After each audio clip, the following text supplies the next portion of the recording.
Bismillahirrahmanirrahim. Assalamualaikum warahmatullahi wabarakatuh. Alhamdulillahi wa kafa. Wassalatu wassalamu ala rasulillahil mustafa. Wa ala alihi wa sahbihi wa man wafa wa ba'd. Faya ahbaballahi wa ahbaba rasulihi sallallahu alaihi wasallam. Usi nafsi wa iyyakum bitaqwallahi faqad fazal muttaqun. Fala tamutunna illa wa antum muslimun. Faqala ta'ala Ya ayyuhalladzina amanu taqullaha haqqa tuqatih wa la tamutunna illa wa antum muslimun. Saudara-saudariku, alhamdulillah bersyukur pada Allah Subhanahu wa taala kita kembali diberikan kesempatan beraktivitas sesuai dengan ajal yang telah Allah tetapkan kepada kita semua. Semoga seluruh aktivitas kita diridhai oleh Allah Subhanahu wa taala. Kita bermohon pada Allah Subhanahu wa taala semoga seluruh hamba Allah yang berkehidupan sampai detik ini namun belum beriman dikuatkan jiwa dan lisan mereka untuk bersyahadat sebelum wafat dan kembali kepada Allah. Pun demikian para pelaku maksiat semoga disentuh jiwanya untuk mau bertobat, kembali memperbaiki kualitas kehidupan yang lebih mulia, hayatan thayyibah, dan semoga juga kita semua diwafatkan dalam keadaan husnul khatimah. Mari kita mencoba untuk mengikhlaskan niat kita sebelum memulai pelajaran di pagi hari ini, ba'da subuh waktu Indonesia bagian barat. Dan semoga dengan usaha kita untuk ikhlas itu diberikan kemudahan untuk memahami dengan pemahaman yang benar dan juga diberikan petunjuk untuk mudah mengamalkan dalam kehidupan kita. Bismillahirrahmanirrahim. Kita akan menyambungkan bahasan masih dalam Kitabul Iman yang disajikan oleh Al-Imam Al-Bukhari dalam kitab sahih beliau guna menguatkan pembahasan kita tentang rukun iman sebagai penjabaran dari subbab akidah, 6 pokok, 6 dasar, simpul keimanan kita yang diharapkan dengan itu bisa memperkuat, memperkokoh landasan keyakinan tanpa ragu akan seluruh yang terkait dengan syariat Islam sehingga memudahkan kita memancarkan cahaya-cahaya amal dalam kehidupan. Sebelum sampai ke bahasan hadis yang akan kita teruskan, karena kemarin baru sebagian dari matan atau redaksi hadis yang kita sampaikan, saya mengingatkan formulasi yang diutarakan di kesempatan yang lalu. Ini formula akan terbawa terus dalam kehidupan kita karena itu sesungguhnya formula hidup. Ya, jadi esensi kehidupan kita itu berada di formula itu. Substansi kita dalam berkehidupan itu ada di situ. Intinya di situ.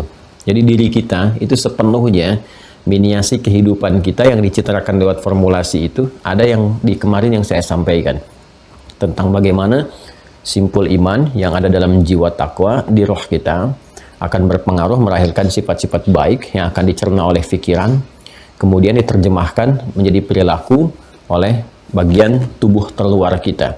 Bahkan kalau saya mau kaitkan dengan korelasi pembahasan kita di awal, itu semuanya akan memiliki relevansi satu dengan yang lainnya. Dan itulah indahnya dalam Islam. Seluruh perbuatan dalam fisik itu kemudian di latar belakangi pula oleh berbagai hal yang dikuatkan oleh pengetahuan. Jadi basicnya adalah pengetahuan yang disupport oleh cahaya iman. Jadi antara roh, spirit, kemudian akal, kan? Kemudian ke fisik, semua ada keterkaitan satu dengan yang lainnya. Bukan hanya menunjukkan identitas sebagai manusia, tapi peran dan fungsinya itu disinergikan satu dengan yang lainnya. Dan ini saya sampaikan berkali-kali, tidak akan pernah kita temukan satu penjelasan yang detail semacam ini kecuali dari penciptanya, ya kan? Karena itulah ketika Al-Quran, hadis-hadis Nabi Muhammad SAW memberikan gambaran yang sangat jelas tentang ini menunjukkan kebenaran risalah yang dibawa oleh Nabi Muhammad SAW. Ini menunjukkan kebenaran firman yang disampaikan dalam Al-Quran. Siapa yang menyampaikan firman ini? Allah. Dan Allah pun, Masya Allah, Allahu Akbar gitu kan, membuka dengan sangat luas untuk meriset itu, bahkan men-challenge, silahkan dikomparasikan dengan kitab-kitab lain misalnya, yang diklaim atau dianggap sebagai kitab yang disucikan untuk membandingkan keseluruhannya. Dan secara objektif bahkan memberikan sebuah gambaran yang terperinci, ya, dan di ujungnya pun ditutup dengan kalimat yang sangat indah, la ikraha fiddin, lakum dinukum waliyadin. Hanya ketika kembali silahkan bawa dan tanggung resikonya masing-masing gitu ya. Itu kan sesuatu yang sangat terbuka, objektif. Nah, sebelum saya bacakan hadisnya, saya ingin sedikit korelasikan supaya kita memahami bahwa apa yang kita bahas di awal jumpa, ya di awal pertemuan kita, kan kita membahas tentang esensi manusia. Terus anatomi manusia, masih ingat kan yang dibagi 3 bagian itu? Jadi kalau mau kita kaitkan pembahasan awal itu dari anatomi manusia saat saya membahas tentang esensi beragama. Ya. Seperti ini. Ini judulnya kan tentang esensi beragama sebelum kita masuk ke akidah dan turunannya, kan? Kenapa sih manusia mesti beragama, kan? Ya, sampai kita menemukan kata din dan sebagainya. Mohon sekali bagi rekan-rekan yang baru bergabung baik di YouTube ataupun menjadi keluarga besar Mira baru bergabung, ya mohon supaya tidak lompat terlampau jauh karena kita sudah lebih daripada 40 video. Ya, belajar pelan-pelan dari awal. Dari awal urutan pertama, video 1, video 2, ya. Karena itu kami sajikan dalam bentuk dua hal. Yang pertama ada yang di YouTube itu, YouTube-nya Mira dengan logo yang teman-teman sudah ketahui. Masuk ke situ awal sampai akhir. Nggak ada dijeda dengan apapun, semua terbuka awal sampai akhirnya. Lalu dikonfirmasi di web untuk latihan, untuk pendalaman. Maka Anda akan temukan topik yang berkelanjutan seperti ini. Di anatomi manusia, pembahasan tentang esensi beragama itu, saya pernah menguraikan, termasuk dengan dalil-dalil, baik dari nakli, nasnya, ataupun akli, secara rasionalitas, bahwa terkait dengan aspek roh, gitu kan? Kemudian akal, seperti ini. Kemudian kesininya fisik. Ya, tiga hal ini yang kemudian menyusun keseluruhannya satu wujud yang diberi nama dengan manusia. Masih ingat ya, yang dulu pernah saya sampaikan, tidak akan disebut manusia seutuhnya kalau satu di antara tiga ini tidak terdapat dalam dirinya. Kalau hilang akal, maka menjadi hewan, roh dengan fisik saja, kan? Kalau hilang roh, ini meninggal, kan? Kalau hilang fisiknya, ini gentayangan namanya, gitu kan? Nggak ada fisiknya, cuma akal dengan rohnya saja, ini kan jadi persoalan. Ya? Dan nggak akan ditemukan yang seperti itu, selalu seperti ini. Dan aktivitasnya, ini ada penyatuan di antara tiga ini. Ya, sumber kehidupannya ada di sini, kan sumber hidupnya ini. Ya kan? Makanya kalau rohnya dicabut, meninggal kan? Tidak ada kehidupan lagi gitu kan? Tidak ada kehidupan, selesai dan seterusnya. Nah, sumbernya ada di sini dan ini ketika masuk ke dalam fisik menyatu, ya kan? Menjadi nafas kan namanya.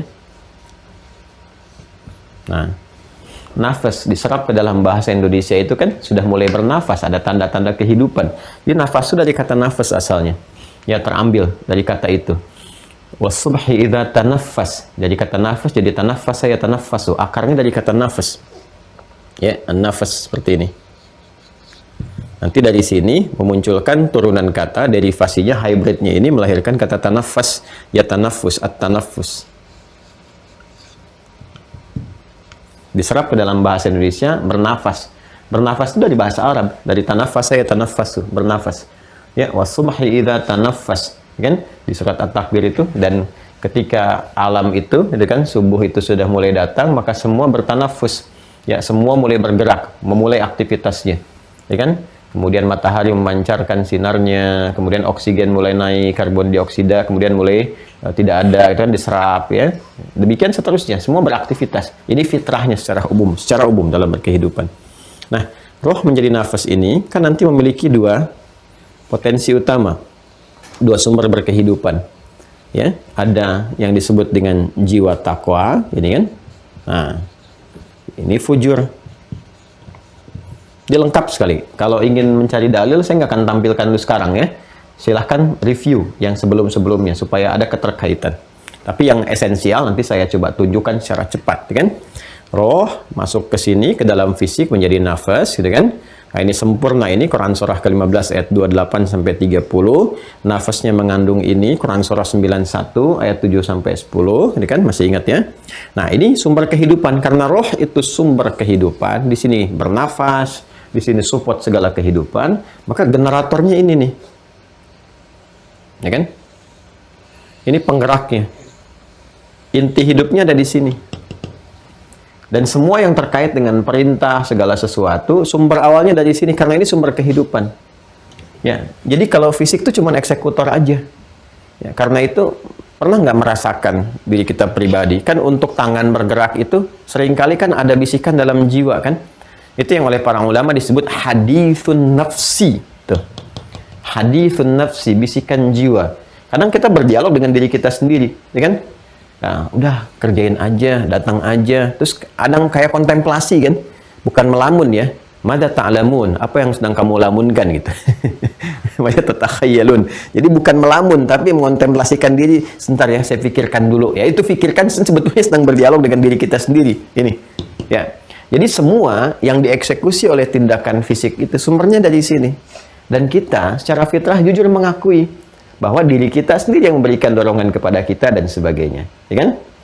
Nah, ini nanti semua yang terkait dengan ini kan diikat oleh akal. Jadi akal itu fungsinya mengikat, ya, fungsinya mengikat. Jadi ada kemiripan antara alaka dengan akala, ya, alaka dengan akala. Kalau alaka kan zigot yang menempel kuat seperti terikat dalam dinding rahim, ya begitu sudah menempel, terus nanti berbentuk janin yang bertumbuh jadi mudghah. Ya, makanya ketika turun surah Al-Alaq itu kan ada namanya, dengan namanya kan, surah Al-Alaq, ya, surah ke-96. Iqra bismi rabbikal ladzi khalaq. Khalaqal insana min 'alaq, ya kan? Yang dicipta dari bacalah gitu kan, dengan meniatkan, dengan menuluskan dirimu, ya, karena Rabb yang menciptamu. Jadi mencipta aja begitu mudah, apalagi membimbing kau untuk bisa mengikuti bacaan. Demikian tafsir cepatnya gitu kan. Kemudian ayo lakukan itu ya dengan nama Tuhanmu, karena Allah yang mencipta aja begitu mudah. Dan proses awal penciptaan itu ya berasal dari zigot, ya, perpaduan antara spermatozoa dengan ovum menjadi zigot, kemudian yang mulai melekat di dinding rahim. Karena melekatnya kuat sekali ya, dan terlindungi dengan kokoh sehingga sulit tergoyahkan gitu ya, sepanjang terjaga dalam keadaan yang sangat baik. Maka seperti terikat, maka menggunakan kata alaq. Ya, akala juga mengikat sesuatu. Secara apa? Secara kiasan, secara majazi gitu kan. Nanti ada akada, ada alaqa, akala, macam-macam. Ya, jadi ada keterkaitan antara satu huruf dengan yang lain. Pertukaran antara huruf itu kadang-kadang memberikan esensi yang sama, tapi penekanan yang berbeda. Ya, tipis-tipis tapi esensinya sama ke titik itu. Nanti ada kitab bagus sekali, Al-Khasa'is namanya. Ya, kalau ditanya nanti referensinya mana untuk bisa baca itu ya. Cari kitab namanya Al-Khasa'is. Khasa'is. Ya, ini qadarullah nggak ada di sini, ada di perpustakaan rumah. Kalau ada ini saya tunjukkan ya. Karangan Ibnu Jini namanya. Ibnu Jini. Ya, Ibnu Jini. Jini. Bukan Jinni tapi Jini. Kalau Ibnu Jinni anak jin. Ibnu Jini gitu kan. Jadi ini yang mengarang kitab Al-Khasa'is 3 jilid. Ya, saya dulu ngaji ini, ya, belajar di mata kuliah di S2. Ya, ini kitab Al-Khasa'is. Kitab ini bagus sekali. Ya, jadi menerangkan kepada kita tentang akar dari bahasa itu, dari setiap huruf. Jadi sebelum huruf keluar ya dari dalam tubuh kita itu kan melalui apa, begitu keluar nanti disampaikan begitu jadi suara, kan, jadi suara, jadi huruf. Nah, itu antara huruf yang punya kalimatnya menjadi kalimat yang utuh. Nanti kalau setiap hurufnya tertukar satu dengan yang lainnya atau ditukarkan ya ke depan, ke belakang, nah itu semua ada keterkaitan satu dengan yang lainnya. Ya, semacam gini kalau mau cepatnya gitu kan. Kalau kita lihat kan tadi begini. Alaqa, ya kan? Kemudian ain lam qaf kan. Nah, kita pindahkan qafnya ke tengah. Ini agak cepat saja ya, untuk pengetahuan cepat. Ain, qaf, lam. Tuh. Ini a, la, ka. Ini a, ka, la. Jelas ya?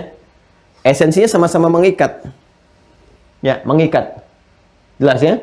Nah, tapi nanti penekanannya berbeda. Ini digunakan untuk apa? Ini digunakan untuk apa? Jelas ya? Nah, misal kita beri contoh. Yang alaka misalnya. Mengikat. Bila ada sesuatu ya, yang sifatnya benda, yang dia menempel kuat seperti ikatan, seperti rekat itu, ya, kayak dilem seakan-akan diikat kuat dan sulit untuk dilepaskan dari situ, ya kan? Nah, itu menggunakan kata ini, alaka namanya, jelas ya? Nah, tapi kalau kita ingin mengambil sesuatu yang imajiner sifatnya, bukan benda, ya semacam informasi ikat kuat tuh, tanamkan dalam pikiranmu. Ya, pernah ada kalimat-kalimat seperti itu?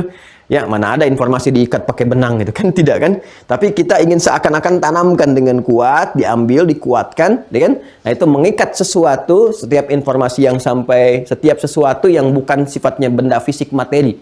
ya, tapi sesuatu yang sifatnya menyampaikan satu informasi, data atau apa seperti dengan menggunakan bahasa kiasan, diikat kuat, maksudnya diterima, ya kan, untuk diambil atau diteruskan kapan saja. Nah, itu menggunakan kata aqala di sini. Ya, jadi akal kenapa disebut dengan akal? Karena akal itu mencerna semua data yang masuk lewat fisik, lewat pandangan, ya kan? Kan itu masuk. Anda melihat kan, mengumpulkan informasi, masuk data kan? Ya kan? Mendengar sesuatu kan jadi masuk tuh data informasi. Kan jalurnya begini. Ya, masuk ke sini jadi data, ya kan? Data awal tuh dari sini kan? Nah, terus jadi informasi ke sini diinfokan. Kan? Dari sini ditembuskan ke sini nih. Karena yang mengambil keputusan tuh ini. Ya. Awas, hati-hati. Yang mengambil keputusan ini. Awas, ini nanti hubungan antara iman sehat dan akal sehat. Jadi kita pagi ini kuliah iman sehat menuju akal sehat. dan tindakan yang sehat. Ya. Jadi lihat baik-baik nih. Jadi ini data masuk lewat sini. Kalau saya beri contoh sedikit. Misalnya ini mata nih. Agennya ya. Jawarih. Tuh. Telinga tuh, misal, ya kan? Mata melihat, ya kan? Ini mendengar. Ini agak dalam sedikit ya. Ketika melihat sesuatu, objek ya. Ini objek. Ketika melihat objek tertentu atau mendengar sesuatu, maka ini menjadi data awal masuk, kan? Data ini akan diikat oleh akal menjadi informasi yang disampaikan ke sini dan diolah nanti oleh ini yang mengolah tuh ini dua ini. Ya, di sini itu seperti telah kita pelajari di takwa itu kan ada kumpulan semua sifat baik disebut dengan khair itu jamaknya khairat, ya kan? Jamaknya khairat. Ini ada semua masuk ke sini. Jadi kalau info ini masuk, ya kan, ke sini. Ya, masuknya ke sini nih, nanti diberikan kemudian respon dari sini. Ya, apa tindakannya terkait dengan ini? Kalau semua respon dari sini, maka semua yang direspon akan baik. Ya, walaupun objek yang terlihat misalnya objeknya tidak baik, tapi responnya akan baik. Apa respon baiknya? Palingkan, jangan dengarkan, jangan katakan gitu. Jelas ya? Nah, jadi kalau misalnya yang terlihat ini, misal yang terlihat itu orang yang sedang mau ke masjid, masuknya langsung ke sini misalnya. Maka di sini akan keluar respon. Cepat, dia aja udah ke masjid, masa kamu belum? Masa sibuk dengan dunia saja? Bagaimana wafat kalau sedang berolahraga sekarang? Bagaimana wafat kalau sedang nonton TV sekarang? Sudah cepat. Orang adzannya udah dari tadi, dia aja udah mau berangkat. Tapi kuasa Allah menjadikan proses ini sepersekian detik aja. Sepersekian detik. Ya, ini teman-teman sekalian. Jadi dari sini data, ke sini jadi informasi. Ya, dari sini jadi pengetahuan. Ya, jadi ilmu. Ini sudah standar dalam kaidah kita juga ya dalam rumusan hukum positif di keduniaan ini seperti ini. Ya, bahkan proses di dunia intelijen juga ya cara meramunya seperti ini, data, informasi, pengetahuan. Walaupun nanti pengetahuannya secara formal bisa diriset lagi dan sebagainya, tapi dasarnya tuh seperti ini. Masuk jadi data, sampai ke sini diinfo, nginfokan ke sini, dari sini jadi ilmu. Ilmu itu kan dasar kita untuk beramal, ya kan? Makanya ada keterkaitan selalu. Ilmu itu alima, ya'lamu ilman alima. Ketika dieksekusi, amila. Nih. Amila. Coba lihat tuh. Ain, lam, mim. Mim pindah ke tengah. Jadi amalan. Amila. Kelihatan nggak? Ini ilmunya dalam ini. Kalau kita belajar fikih lughah, dapat keterkaitan antara satu kalimat yang hurufnya bertukar. Tuh kan? Ini cuma di bahasa Arab nih. Ya, di bahasa Arab kita temukan pembahasan khusus tentang itu. Ini ain, lam, mim, alima. Alima ya'lamu ilman. Sifat karakternya, keadaannya disebut dengan ilmu. Ya, ketika informasi ini yang sudah jadi pengetahuan, terkumpul informasi sudah dicerna. Jadi data itu informasi awal, diikat menjadi informasi, dicerna. Kalau sudah dicerna jadi keputusan, jadi ilmu, ya. Sudah tersusun nih, sudah dikelola oleh ini. Nah, ilmu ini kalau dieksekusi, mimnya pindah ke tengah. Jadi amila ya'malu. Amal. Ini. Amila ya'malu amalan. Jadi ini ilmu dieksekusi jadi amal. Antara ini sampai ke sana, antara dicerna takwa sampai kemudian ke eksekusi, ke tindakan, itu cepat sekali prosesnya. Ya.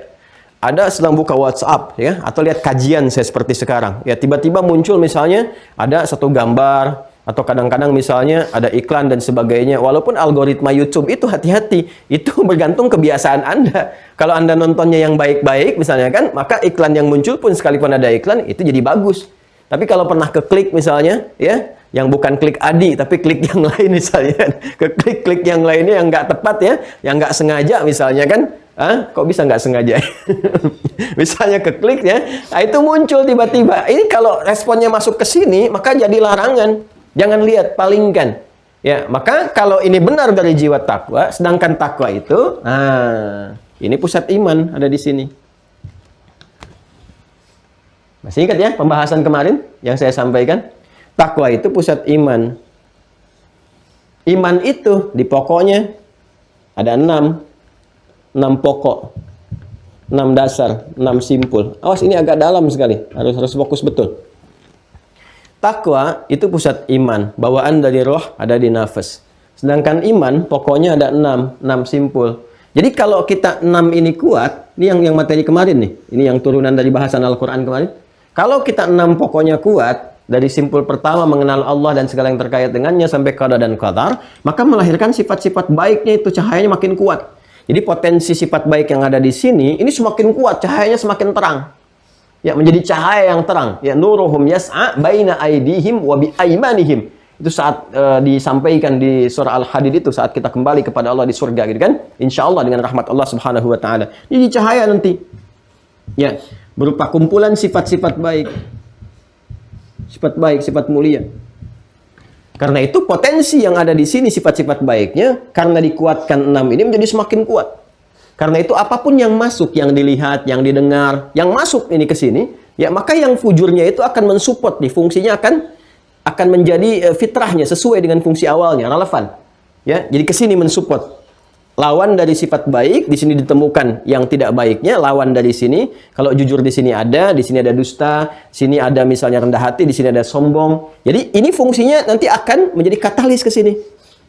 Qad aflaha man zakkaha. Ini kan di surah Asy-Syams itu, ya kalau kita baca dari ayat 7-nya, fa'alhamaha fujuraha wa nafsi wa ma sawwaha fa'alhamaha fujuraha wa taqwaha, gitu kan? Qad aflaha man zakkaha dari ayat 7 sampai dengan 10-nya, wa qad khaba man dassaha. Jadi kalau ini mengkataliskan ke sini jadi katalis ya, mensupport ke sini.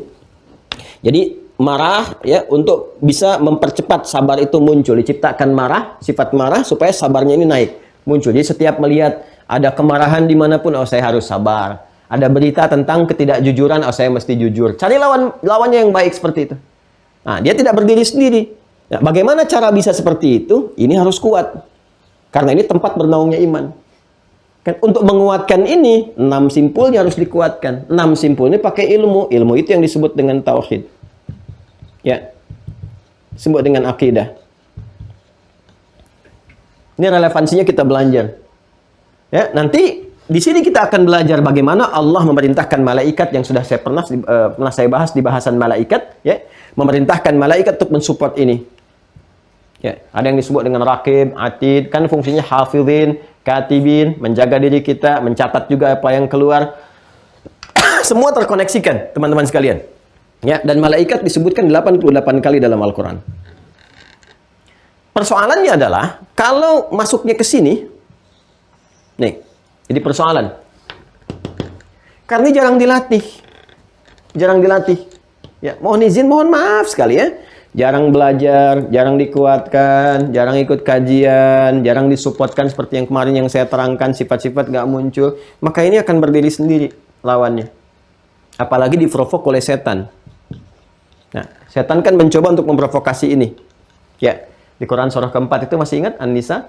Ayat 118 sampai 120, saya kan sudah pernah ulas ini dengan tuntas ketika menjelaskan setan dengan 3 kali pembahasan, ya kan? Dari asal usul, cara kerja sampai akhir tragis iblis. Silahkan cek kembali. Dan setan disebutkan 88 kali dalam Al-Qur'an. Sama persis. Nah, jadi kalau informasi yang dilihat, didengar itu ininya kurang kuat, masuknya nanti ke sini, ke nafas ke sini, ke fujur, bukan ke sini. Karena ini terhalang tuh. Nggak pernah diaktifkan sinyalnya. Apalagi dengan mohon maaf ya, berbuat maksiat, berbuat yang salah dan sebagainya. Kata Nabi, naktah sauda. Di sini nanti ada titik-titik nih. Ya. Kotoran hitam. Yang lama-lama jadi penutup. Kalau jadi penutup, maka semua data yang masuk lewat fisik, masuk ke sini, jadi info di akal, ke sini masih netral. No. Tapi begitu tembus ke sini, mau ke sini nggak bisa karena tertutup. Maka dia masuknya ke sini, ke fujur. Sedangkan di sini, lawan dari ini semua. Alih-alih harusnya menjadi katalis, karena ke sini ketutup, nggak bisa, maka dia berdiri sendiri. Maka khaba man dasaha. Ini cara kerjanya begini. Maka diprovokasi oleh setan. Akhirnya apa? Sombong berdiri sendiri, amarah berdiri sendiri, dusta berdiri sendiri. Jadi apapun yang masuk ke sini, jadi pengetahuan yang asalnya netral, balik-balik ke sininya, nah, jadi menyimpang, bergeser. Sesuatu yang menyimpang, bergeser dari benar jadi salah, teman-teman sekalian, itu disebut dengan fasaka.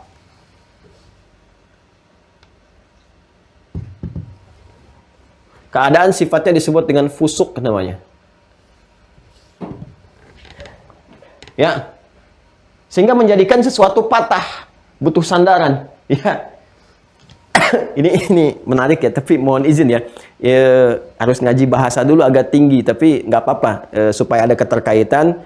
Kalau teman-teman nanti belajar akan menemukan ini. Ya, tapi kalau nggak belajar kadang-kadang agak susah juga, apalagi kalau misalnya pandangannya agak berbeda. Ini otak-atik nih, nyambung-nyambung kan tidak. Jadi kalau ditunjukkan kitab baru mengerti gitu arahnya kemana-kemana. Ini saya mau tunjukkan gini, secara sederhana aja ya. Mohon izin ya. Kalau ada kaki misalnya bermasalah, jalan pakai apa? Ya kan? Biasanya pakai gunakan tongkat kan? Ya kan? Gunakan tongkat kan? Tongkat, ya kan? Terus kenapa? Karena satu bermasalah. Dari kaki dua, satu bermasalah, pakai tongkat, ya kan? Baik, tongkat itu bahasa Arabnya asa. Asa. Ya kan? Sudah? Baik. Sekarang buka Quran surah kedua Al-Baqarah. Ayat ke-60. Nabi apa yang mukjizatnya pakai tongkat? Nabi Musa kan? Ya. Nabi Musa dimintakan oleh kaumnya, ada 12 kabilah, 12 suku, ya, supaya memohonkan kepada Rabbnya, Allah Subhanahu wa taala, ya, meminta mata air, sumber mata air, ya. Sumber mata airnya itu harus mencakup ke semua suku supaya nggak berselisih. Maka ketika itu pula Nabi Musa alaihissalam bermohon kepada Allah Subhanahu wa taala, ya, dan diperintahkan oleh Allah untuk memukulkan tongkatnya kepada satu batu. Ya. Baik, perhatikan kalimatnya. Wa idzistasqa Musa liqaumihi faqulna idrib bi'assakal hajar. Ada ayatnya? Fanfajarat minhu 12 'aina. Maka ketika kaumnya meminta dengan 12 suku itu, Nabi Musa bermohon, Allah memerintahkan, pukulkan tongkatmu itu, tongkat kayumu. Pukulkan ke batu. Maka dengan izin Allah ketika dipukulkan keluar 12 mata air supaya nggak berebut satu-satu, kan? Ini tongkat untuk penguat. Kalau tongkat ke Nabi Musa karena spesial, bukti mukjizat kenabiannya, untuk penguat kenabiannya, ya kan? Bukan penguat secara fisikal karena kakinya bermasalah, bukan. Ya, tapi penguat untuk kenabian karena itu fungsi tongkatnya pun bukan tongkat biasa seperti orang yang punya masalah di kaki. Ya, saya ingin menunjukkan bahwa bahasa Arabnya tongkat itu asa, gitu ya. Jadi saya contohkan di Al-Qur'an surah kedua Al-Baqarah ayat ke-60 dengan tongkatnya Nabi Musa yang tentunya punya fungsi berbeda dengan fungsi manusia biasa karena beliau nabi dan rasul. Baik ya. Nah, kenapa tongkat disebut dengan asa? Karena ini ya menunjukkan ada sesuatu bagian yang sisi yang tidak seimbang, yang nggak sempurna yang harus ditopang. Itu yang menopangnya kemudian. Ya kan? Nah, kalau ini kita ambil kiasannya ke dalam fungsi ini, dalam tubuh kita yang paling dalam, ada dua bagian yang paling utama. Takwa dengan fujur. Satu bermasalah. Ini. Tuh, seperti ini. Harusnya yang sudah ada masalah kan yang ini. Ya kan? Ini kan nggak boleh muncul. Karena kalau muncul sendiri jadi masalah kan. Di sini ada dusta. Ya kan? Di sini ada apa lagi? Ada sombong, ada ria, dan sebagainya. Harusnya yang ini yang muncul nih. Jadi katalis ke sini. Tapi kalau ini yang lemah seperti ini, lemah nih fungsinya. Dari dua ini lemah, ini yang naik. Ya kan? Tadi kan baik-baik teman-teman sekalian. Ini yang lemah, ini yang naik. Maka dikiaskan oleh Allah fungsi kelemahan satu organ terdalam yang ini. Ya kan? Sehingga ini muncul dengan sendirinya. Maka sifat ini seakan-akan jadi tongkat, jadi penguat kepada yang ini. Dia muncul dengan sendirinya karena lemahnya yang ini. Jadi akhirnya apa yang menjadi fungsi asal dari fujur untuk mensupport ke sini, ya kan? Karena tak mampu, balik ke sini lagi, sekarang kiasan seakan-akan dia mendapatkan tongkat penguat untuk memunculkan diri sendiri yang diprovokasi oleh setan. Setan yang menjadi tongkat bagi fujur supaya naik ke atas, itu disebut dengan aso namanya. Perbuatan yang disebut dengan maksiat. Ya. Lihat, ya, seakan-akan ini jadi tongkatnya nih bagi sifat fujur ini. Udah, karena ini nggak bisa berfungsi, pakai aja aku yang ini nih. Maka dibantu oleh setan. Ini kan dikatrol oleh setan supaya naik sendiri, diprovokasi itu. Ya, wala udillannahum wala umanniyannahum. Dia kan kalau kita kembali ke An-Nisa itu surah keempat dari ayat 118 itu kan, ya sampai ke bawahnya, ya kan? Setelah Allah mengatakan la'anahullah kan, wala udillannahum, aku akan sesatkan mereka lewat sini. Wala umanniyannahum, dibikin angan-angan. Jadi seakan-akan dikatrol ini berdiri sini dikasih tongkat. Fa'asa, maka mulailah kemudian dia berbuat maksiat. Kenapa maksiatnya menggunakan kata aso? Karena ada katrol setan ke sini. Tuh. Perhatikan baik-baik, ya. Jadi tongkat yang netral pun kalau dipakai sama setan jadi maksiat asal. Jadi saya mau ingin tunjukkan bagaimana korelasi yang sangat indah dari bahasa itu yang punya makna yang sangat dalam. Jadi diksi Al-Quran itu kalau sudah menunjuk pada sesuatu, itu dalam sekali maknanya. Ya. Jadi ini kalau berdiri sendiri bermaksiat. Jadi kalau masuk dari sini informasi, ini ketutup nih, ya, dikatrol oleh setan, dengan ini masuknya ke sini, maka keluar tindakan-tindakan yang menyimpang. Tindakannya itu disebut fusuk. Ya. Ini fusuk sifatnya, keadaannya, menyimpang dari jalurnya. Harusnya jalurnya ke sini, harusnya baik jadi buruk, ya kan? Harusnya rendah hati jadi sombong, ya kan? Nah, ini perbuatannya disebut dengan fasaka, sifatnya disebut dengan fusuk, makhluknya disebut dengan fasik. Iblis asalnya kan jin yang taat, ya kan? Itu batuk. Ketika diperintahkan oleh Allah untuk hormat, sujud hormat kepada Adam alaihissalam, ya, dengan perintah Allah Subhanahu wa taala karena hikmah tertentu. Al-Baqarah ayat 34. Wa idz qulna lil malaikati isjudu li Adam fasajadu illa iblis. Semua sujud, malaikat pun sujud kecuali iblis. Aba, dia enggan. Istakbar, karena merasa sombong. Sombong kan di sini adanya. Sombong. Harusnya jiwa ini yang muncul taat. Malaikat memunculkan jiwa ini. La ya'sunallaha. Ini, nggak pernah malaikat bermaksiat. La ya'sun. Asa ya'si. Jamaknya ya'sun. Ini menunjukkan bahwa malaikat nggak bisa diprovokasi oleh setan. Jadi nggak bisa kerjasama dengan setan. Ya, kalau tadi saya terangkan kata dasarnya ini asa, ya kan? Setannya mengatrol jiwa ini sehingga mengunculkan maksiat. Dari kata asa, ya'si, jamaknya asa, gini. Ya'si. Ya. Jamaknya ya'sun. Quran surah ke-66 ayat 6. Malaikat tidak akan pernah bermaksiat. Di ujung ayatnya lihat. La ya'sunallaha ma amarahum. Para malaikat tidak mungkin bermaksiat. Ya. Karena malaikat berbeda dengan iblis, berbeda dengan jin, ya, baik dari materi ataupun bawaan sifatnya. Kenapa menggunakan kata ya'sun? Ini dalam sekali Al-Quran. Untuk membantah kesan bahwa, ya, ada kerjasama antara bagian dari malaikat, ya kan? Malaikat yang gagal disebutnya seakan kerjasama dengan iblis. Ya. Untuk apa? Untuk bergeser dari ketentuan Rabb, ketentuan Allah Subhanahu wa taala yang dicitrakan kalau di Hollywood itu dalam film Konstantin. Ya, yang dibintangi Keanu Reeves itu ada kerjasama antara malaikat Jibril kerjasama dengan setan mengudeta bapak iblis Lucifer itu, ya aneh-aneh deh. Tapi jangan salah loh, Hollywood itu citra dari beberapa keterangan yang disimpulkan dari kitab suci tertentu. Jadi kalau Anda gali itu ditemukan di situ. Nah, ini dibantah oleh Al-Quran. Nggak mungkin malaikat bermaksiat karena beda, ya. Beda tupoksi, beda materi, beda asal dan sebagainya. Ini satu diksi aja kalau kita dalami itu luar biasa. Nah, saya mau ke sini lagi kembali teman-teman sekalian, ya. Jadi ketika dia tidak mau hormat, nggak mau sujud, apa yang terjadi? Oleh Al-Quran diberikan gambaran ke surah Al-Kahf, surah 18 ayat ke-50. Wa idz qulna lil malaikati isjudu li Adam fasajadu illa iblis. Perhatikan, aba. Ya, di Quran surah kedua ayat 34 kan disebutkan enggan, aba wastakbar, sombong. Tapi ketika masuk ke Al-Kahf ayat ke-50, perhatikan, illa iblis fafasaqa nih. An amri rabbih. Ada Quran surah ke-18 ayat 50 paling kanan di mushaf standar di pertengahan. Wa idh qulna lil malaikati isjudu li adama fasajadu illa iblis fafasaqa.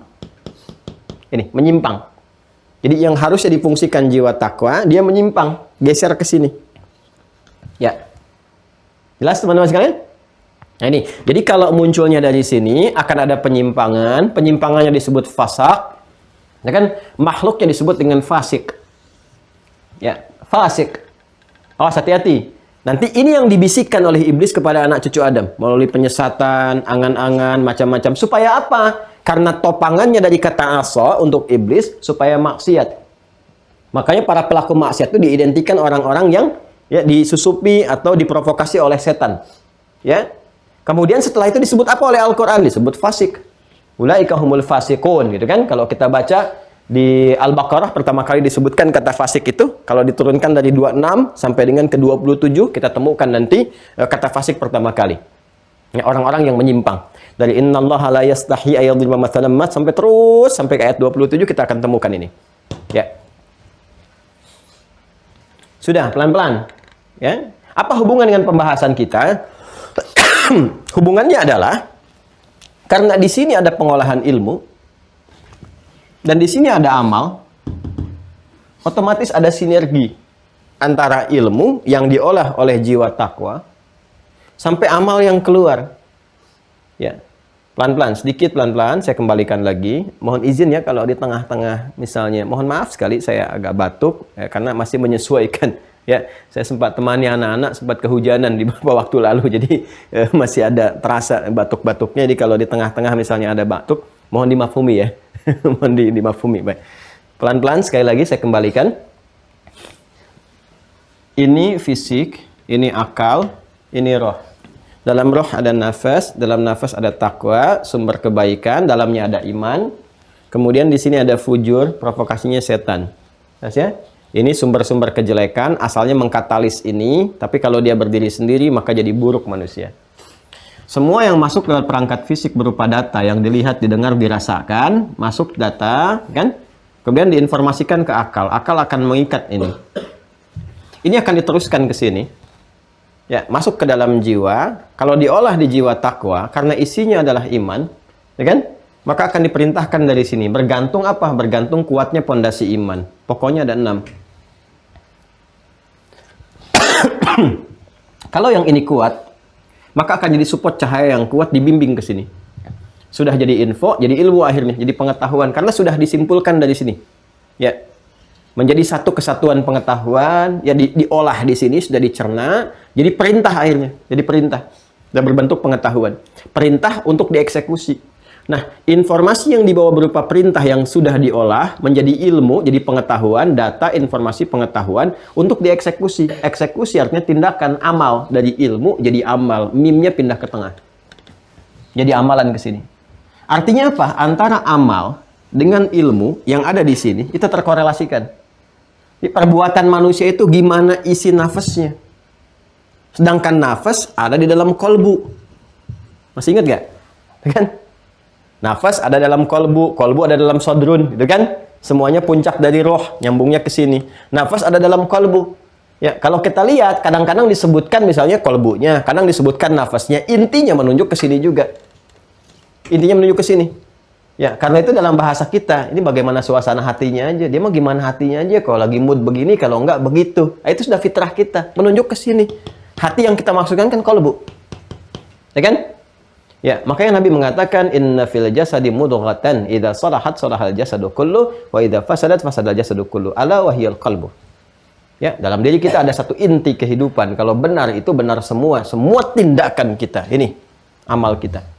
Kalau salah perintah, salah olah dan seterusnya, salah semua tindakan kita. Ala wahyal qalbu. Qalbu. Kenapa disebut qalbu? Karena dalam qalbu ada nafas. Ada apa di nafas? Ada jiwa takwa dengan fujur. Kalau benar masuknya ke sini, benar semua tindakan kita. Artinya mengonfirmasi antara iman, ini, puncak tertinggi dalam takwa ada iman. Kalau di fisika kan kita ngaji ada proton dan neutron. Di proton itu kan ada unsur lagi, ya kan? Ada yang positifnya, ada yang negatifnya dan sebagainya sampai ke bawahnya. Ya. Nah, ini teman-teman sekalian, di takwa itu ada kesatuan kecil lagi, iman. Ya kan? Jadi inti ilmu itu ada dalam iman. Kalau imannya sehat, pelan-pelan. Imannya sehat, bersumber dari jiwa takwa, hatinya sehat, kolbunya sehat, nafasnya sehat, maka informasi yang disampaikan ilmunya ke akal menjadi sehat. Ini yang disebut akal sehat. Karena akal sehat itu bersumber dari iman yang sehat. Ya kan? Jadi nggak berdiri sendiri. Awas, hati-hati. Nanti dari sini, ditembuskan ke sini. Jadi sebuah amal. Jadi perilaku. Allahu Akbar, data masuk, informasi tembuskan. Sepersekian detik, luar biasa. Diperintahkan cepat siap-siap sudah adzan. Tindakan perilaku, ambil wudhu, selesaikan pekerjaan dan sebagainya. Amal. Amal yang merespon dorongan dari iman, ya kan? Pasti akhirnya akan baik. Karena semua yang bersumber dari takwa itu adalah sifat-sifat baik. Seperti yang pernah kita uraikan. Semua yang ada dari sini, itu semua kumpulan dari sifat-sifat baik. Karena itulah amalnya otomatis akan baik. Amal baik yang bersumber dari iman, ya kan? Karena akar pertamanya terhubung dengan Allah, ini akar dari 6 pokok iman itu simpul pertamanya menuju kepada Allah, maka kebaikan yang muncul pun itu dibenarkan oleh Allah. Karena simpul pertamanya adalah simpul iman kepada Allah. Semua yang dibenarkan oleh Allah baik ya disebut dengan saleh, maka muncul istilah yang disebut dengan amal saleh. Amilah salehat.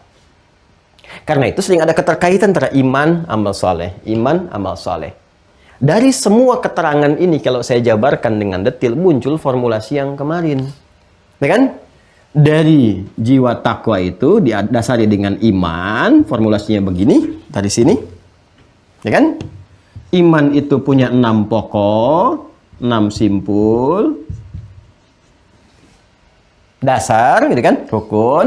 Kesini akan mensupport, mengaktifkan sinyal takwa. Takwa punya kumpulan sifat-sifat kebaikan, disebut dengan khair, jamaknya khairat, gitu kan. Ini yang akan memunculkan ibadah dalam bentuk ujian. Kan? Karena data itu kan ya yang masuk butuh di sini triggernya. Apa triggernya? Ya objek apa yang dilihat, ya kan? Ya sehingga perlu perintah, perlu larangan, perlu yang dilihat, perlu yang didengar dan sebagainya. Itu semua ujian sifatnya. Ya kadang berbentuk ibadah ritual atau muamalah di sini sifatnya. Maka keluar di sini bentuknya amal saleh. Amal saleh. Dan puncaknya melahirkan akhlak. Ini rumusannya. Ya, saya menerangkan ini ingin mendetilkan kembali apa yang telah kita bahas kemarin supaya agak dalam sedikit ngajinya. Jadi kita paham ini. Ini kalau kita keluarkan ayatnya ketemu juga. Ya. Nah, lawannya, perhatikan baik-baik. Ini yang belum kita buat formulasi kemarin. Lawannya iman ada di takwa. Ya kan? Lawannya fujur di sini. Di fujur itu ada apa? Ada was-was. Was-was setan. Was-was.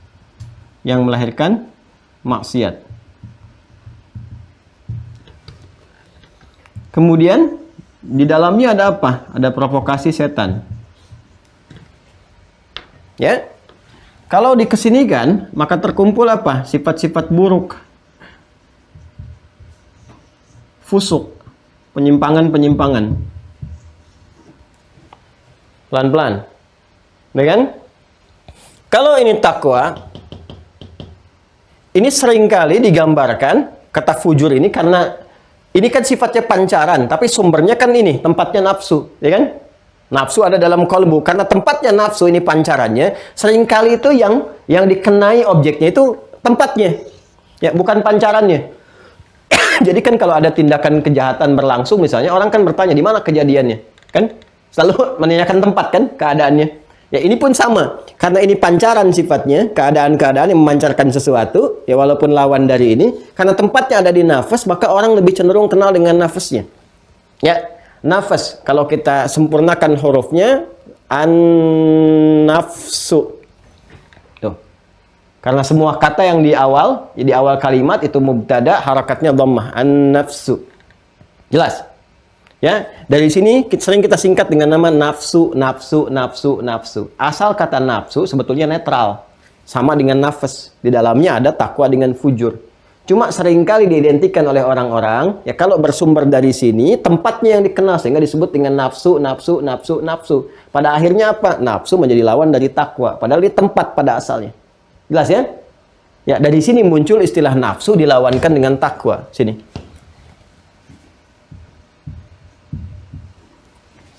Pelan-pelan. Sudah? Dari sini ada tindakan. Kalau sudah keluar dari nafsu, ya, yang dimaksudkan dari jiwa fujur, maka muncul tindakan. Tindakannya apa ke sini, teman-teman sekalian? Jadi salah. Su namanya. As-su. Quran surah 12 ayat 53. Wa ma ubarri'u nafsi innan nafsa la'ammaratun bis-su illa ma rahima rabbi. Kalau sudah sini alih-alih menjadi akhlak dengan sesuatu yang baik, menjadi amal saleh, ya. Mohon maaf, dia jadi menyimpang. Apa yang terjadi? Perbuatan-perbuatan yang dilarang. Maka munculnya adalah fahsya, mungkar. Semua yang diingkari oleh hati kita, oleh jiwa takwa kita. Jadi kalau pekerjaan yang bersumber dari sini, ini jiwa takwa mengingkari. Harusnya bukan begitu yang keluar. Bukan itu yang harus tampil. Ini. Makanya seringkali nanti ada celaan dari jiwa takwa. Tapi dia nggak bisa apa-apa. Ya, nggak bisa ngapa-ngapain. Karena nggak ada kekuatan, nggak ada support di sini. Ini yang paling dominan. Kan tuh selemah-lemahnya iman kan mencela. Ya kan? Mencela. Nah, itu ada orang-orang yang setelah mengerjakan perbuatan yang jelek misalnya, ya jiwa takwanya itu meronta. Aduh, kenapa harus begitu ya? Itu nggak benar sebetulnya. Itu nggak benar, kan? Tapi karena dia nggak punya support dari sini, nggak punya kekuatan, cuman mencela saja. Itu disebut laum namanya. Kalau terus mencela disebut lawam. Sifatnya pakai tak di ujungnya, lawamah. Ada orang di hari kiamat yang jiwa takwanya protes, terus mencela perbuatan yang dikerjakan oleh fujur. Puncak-puncaknya dia kemudian, nah ini, mendemo setan. Itu setan pidato deh, seperti yang pernah saya sampaikan dulu. Dia berlepas diri dari ini semuanya. Maka di hari kiamat dilukiskan dengan turunnya Quran surah ke-75 Al-Qiyamah, ya, disampaikan di ayat kedua, wala uqsimu bin nafsil lawamah. Nah, ya, ini saya tuh harus menerangkan dengan cepat, mengonsepsikan ini untuk mengantarkan kepada hadis gitu ya.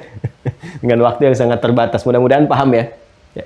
Jadi kalau tindakan muncul dari yang jelek, asalnya seperti ini. Karena takwanya ketutup, ya, maka muncul ini. Korelasinya apa? Lahir tindakan fahsya, penyimpangan, dan mungkar yang diingkari oleh hati. Kalau fahsya, ini lebih cenderung ke syahwat faraj, ya.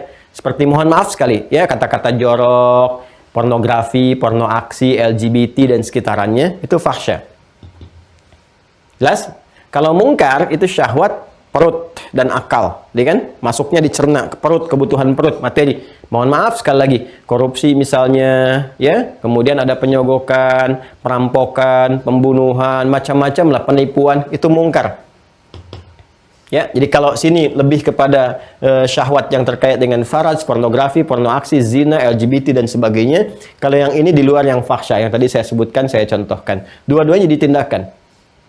Nah, artinya apa? Di sini akan terjadi satu pemahaman terbalik, karena ini saling berhubungan dengan yang lainnya. Antara sumber yang menjadikan perintah di sini, ada ilmu kan, yang ditangkap nanti oleh akal, dengan amal di sini, itu ada keterkaitan. Ya, karena itu nanti sebelum mengerjakan sesuatu, ilmunya dulu. Belum mengerjakan sesuatu, ilmunya dulu. Yang dimaksud di sini tuh kuatkan ininya dulu nih. Pada akhirnya akan ke sini. Makanya kita ngaji tentang akidah, nguatkan ini. Ngaji tentang fikih, nguatkan ini. Supaya yang keluar benar semua. Karena pada akhirnya yang menentukan adalah perintah ini, yang bersumber dari jiwa, dari hati. Ini yang disebut dengan inti sesuatu. Inti sesuatu dalam bahasa Arab disebut dengan nuat. Nuat. Ya. Segala yang bersumber dari nuat disebut dengan niat. Makanya kita kenal istilah niat. Ya. Dalam fikih ada niat. Dalam hadis disebutkan innamal a'malu, jama' dari kata amal itu a'mal. Innamal a'malu bin niyat. Wa innama likulli imri'in ma nawa. Semua yang dikerjakan itu sumbernya dari niat. Bentuk jama' dari kata niat. Niat dari mana? Dari nuat. Nuat itu inti sesuatu. Ya, inti sesuatu. Intinya di mana? Di nafas ke sini. Nyambung lagi semua. Ini mau dibahas dari segi apapun, tuntunan dalam Islam itu akan menjangkau semua aspek kehidupan kita. Mau di roh, di akal, sampai ke fisik. Sampai semua ke korelasinya. Ya. Nah, karena tadi pengertiannya akan berlaku hukum ya kausalitas sebab akibat ya dan semua saling memengaruhi, ini memengaruhi ke sini, ini pun karena ini mensupport ya informasi ke sini, mendorong informasi ke sini, memasukkan informasi, ya kan?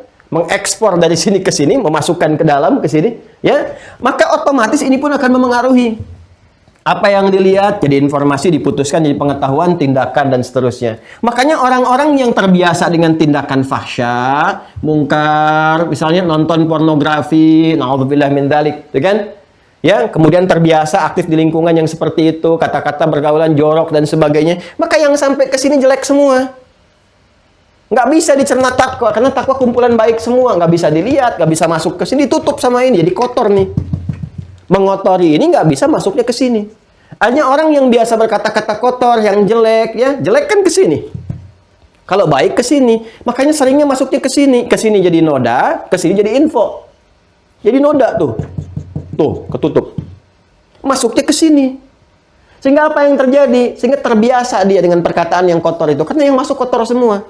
Untuk berkata yang baik karena terbiasa kotor nggak bisa. Kenapa? Karena ini terhalang jiwa takwanya tuh sampai ketutupan, nggak kelihatan. Mau bicara baik nggak bisa. Kalau nggak percaya silakan. Orang-orang yang bergaul di tempat yang kotor, kata-katanya pasti ikut kotor. Mau bicara baik, malah dianggap aneh sama teman-temannya. Wes, ada perubahan nih.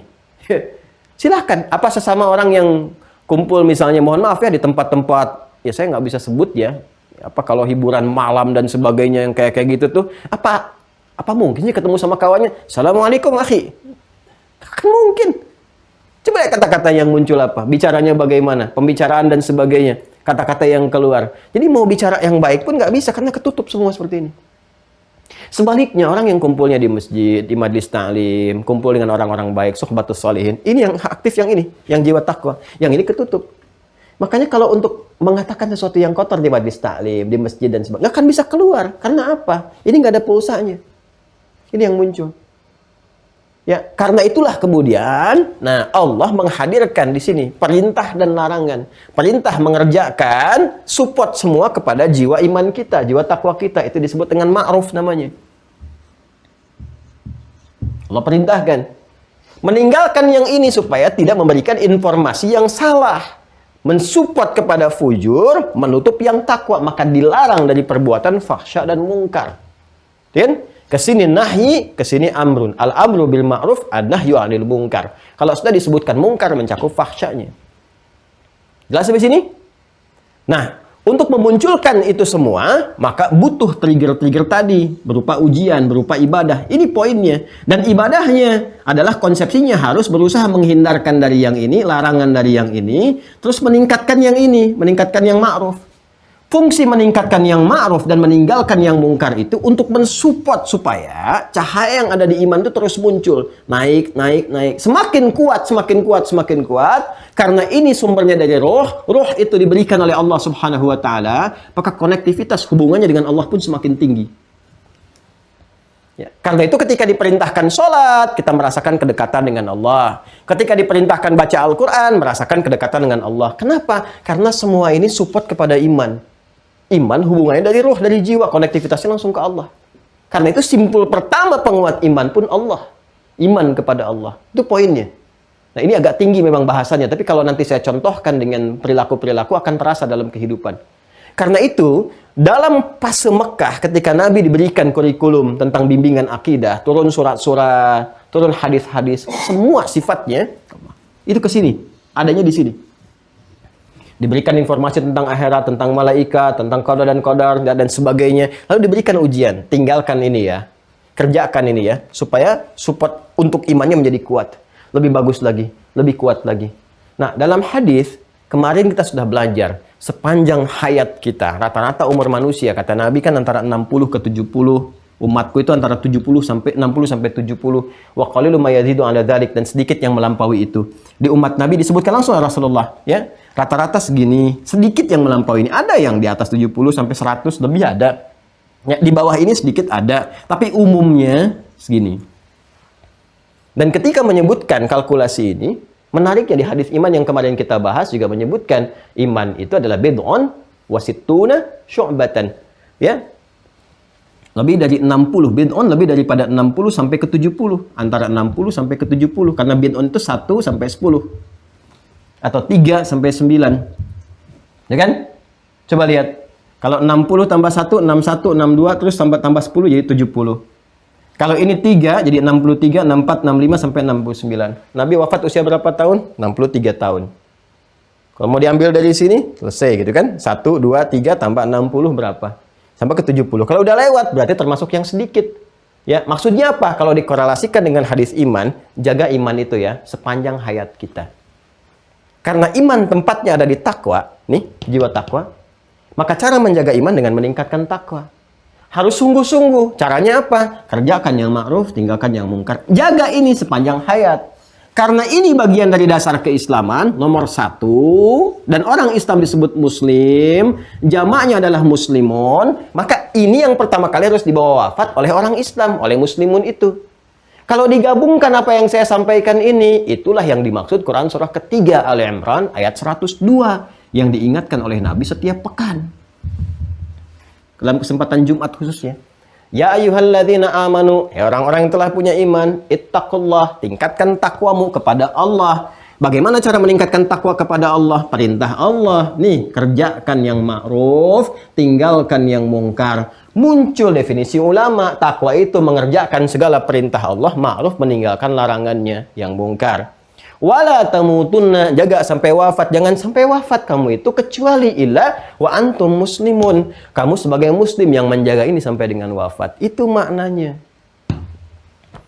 Nah, sekarang yang kita butuhkan, apa saja perintah-perintah ini yang harus kita kerjakan, ya kan? Apa saja larangan-larangan yang harus kita tinggalkan, sehingga melahirkan kualitas di iman satu-satu. Kemarin kan baru muncul, ayo latihan malu. Malu apa? Berbuat maksiat. Karena maksiat itu pekerjaan setan. Ya, maksiat itu dari kata aso, tongkatnya setan. Artinya ketika orang bermaksiat, dia menyandarkan dirinya pada setan. Itu orang yang kesetanan sesungguhnya. Ya kan? Itu yang berbahaya. Maka tinggalkan maksiat. Malu untuk mengerjakan maksiat. Karena diawasi Allah, karena iman menurun, disebut al-haya namanya. Ya. Makanya disebutkan al-haya'u minal iman. Kemarin kita sudah belajar tentang rasa malu. Nah sekarang hadisnya belum selesai. Ustadz, kalau pernah terjebak, ya baik saya, ataupun dia, atau siapapun, atau bahkan kita semua. Karena kita belum aman kan, bukan maksum. Ini pernah terjebak, ya. Mengikuti provokasi setan. Terjebak lisan, salah bicara, alih-alih berkata yang baik, ternyata berkata yang keliru, ada gibahnya dan sebagainya. Ya, mengikutnya jalur yang atas nih ke sini. Jadi buruk, jadi jelek, mungkar. Pernah berkata yang kotor, pernah melihat yang salah, gitu kan? Saya ingin balik nih, pindah tempat, pindah ke sini. Pindah posisi, ya. Bisa keadaan, bisa tempat, yang penting saya ingin memalingkan ini kembali ke sini nih. Balik lagi ke jalur yang benar. Dari sini pindah ke sini lagi. Bagaimana cara pindahnya? Ini kan cara pindahnya seperti apa? Namanya apa? Prosesnya bagaimana? Itu dulu yang kita gali. Setelah kita paham itu baru kita munculkan satu-satu tuh. Ya, munculkan satu-satu. Nah, untuk mengantarkan ini ya kepada hadis yang selanjutnya, teman-teman sekalian, kita terangkan tadi hampir 1 jam lebih ya, awal sampai dengan sekarang itu maksudnya untuk mengantarkan pada yang sekarang. Itu pun penyempurna dari yang kemarin, karena kemarin hadisnya baru sepotong lagi kita bahas sekarang. Ya, kalau sudah tahu ini saya terangkan, ini sudah mengerti, yang atas sudah mengerti. Ketika seorang terjebak berbuat fahsya ataupun mungkar, dia pengen pindah, pengen balik kepada situasi, kondisi yang ma'ruf, yang baik, yang diridhoi oleh Allah Subhanahu wa ta'ala. Bagaimana keadaannya, seperti apa gambarannya, namanya apa, itu yang akan kita baca sekarang.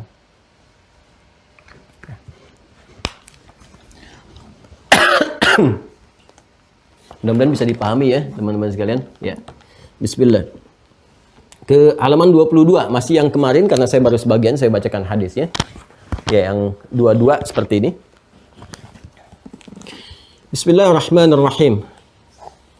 Rabi'an, subtopik babun al-muslimu man salimal muslimuna min lisanihi wa yadihi. Orang Islam yang sejati itu, orang Islam yang sempurna itu, yang baik itu adalah orang yang mampu mendamaikan, menjadikan tenang, tentram, ya kan, selamat orang-orang Islam atau masyarakat umum di sekitarnya dari keburukan lisannya dan tangannya. Qala haddatsana Adam ibn Abi Iyas, qala haddatsana Syu'bah an Abdullah ibn Abi Safar wa Ismail ibn Abi Khalid an Sya'bi an Abdullah ibn Amr Ibnu Al-As radhiyallahu taala anhuma anin Nabi sallallahu alaihi wasallam qala. Nah, kemarin kita baru sampai sini nih ya. Al-muslimu man salimal muslimuna min lisanihi wa yadihi. Kemarin baru sampai sini. Lihat di scan kitabnya sudah di scan kan ya? Nah, mohon izin yang sudah masuk di akun Mira ini sudah di-upload oleh kita. Silahkan teman-teman bisa download ya. Kalau sudah ada disimak baik-baik apa yang saya bacakan. Nabi bersabda, al-muslimu man salimal muslimuna min lisanihi wa yadihi. Orang Islam yang baik itu, yang paripurna adalah orang yang mampu memberikan kedamaian, ketentraman, kenyamanan bagi orang-orang Islam ataupun masyarakat sekitaran. Jadi yang diprioritaskan, lihat sini ya. Ya, jangankan hati-hati nih ya, hati-hati, jangankan orang Islam sendiri, masyarakat umum pun tercakup.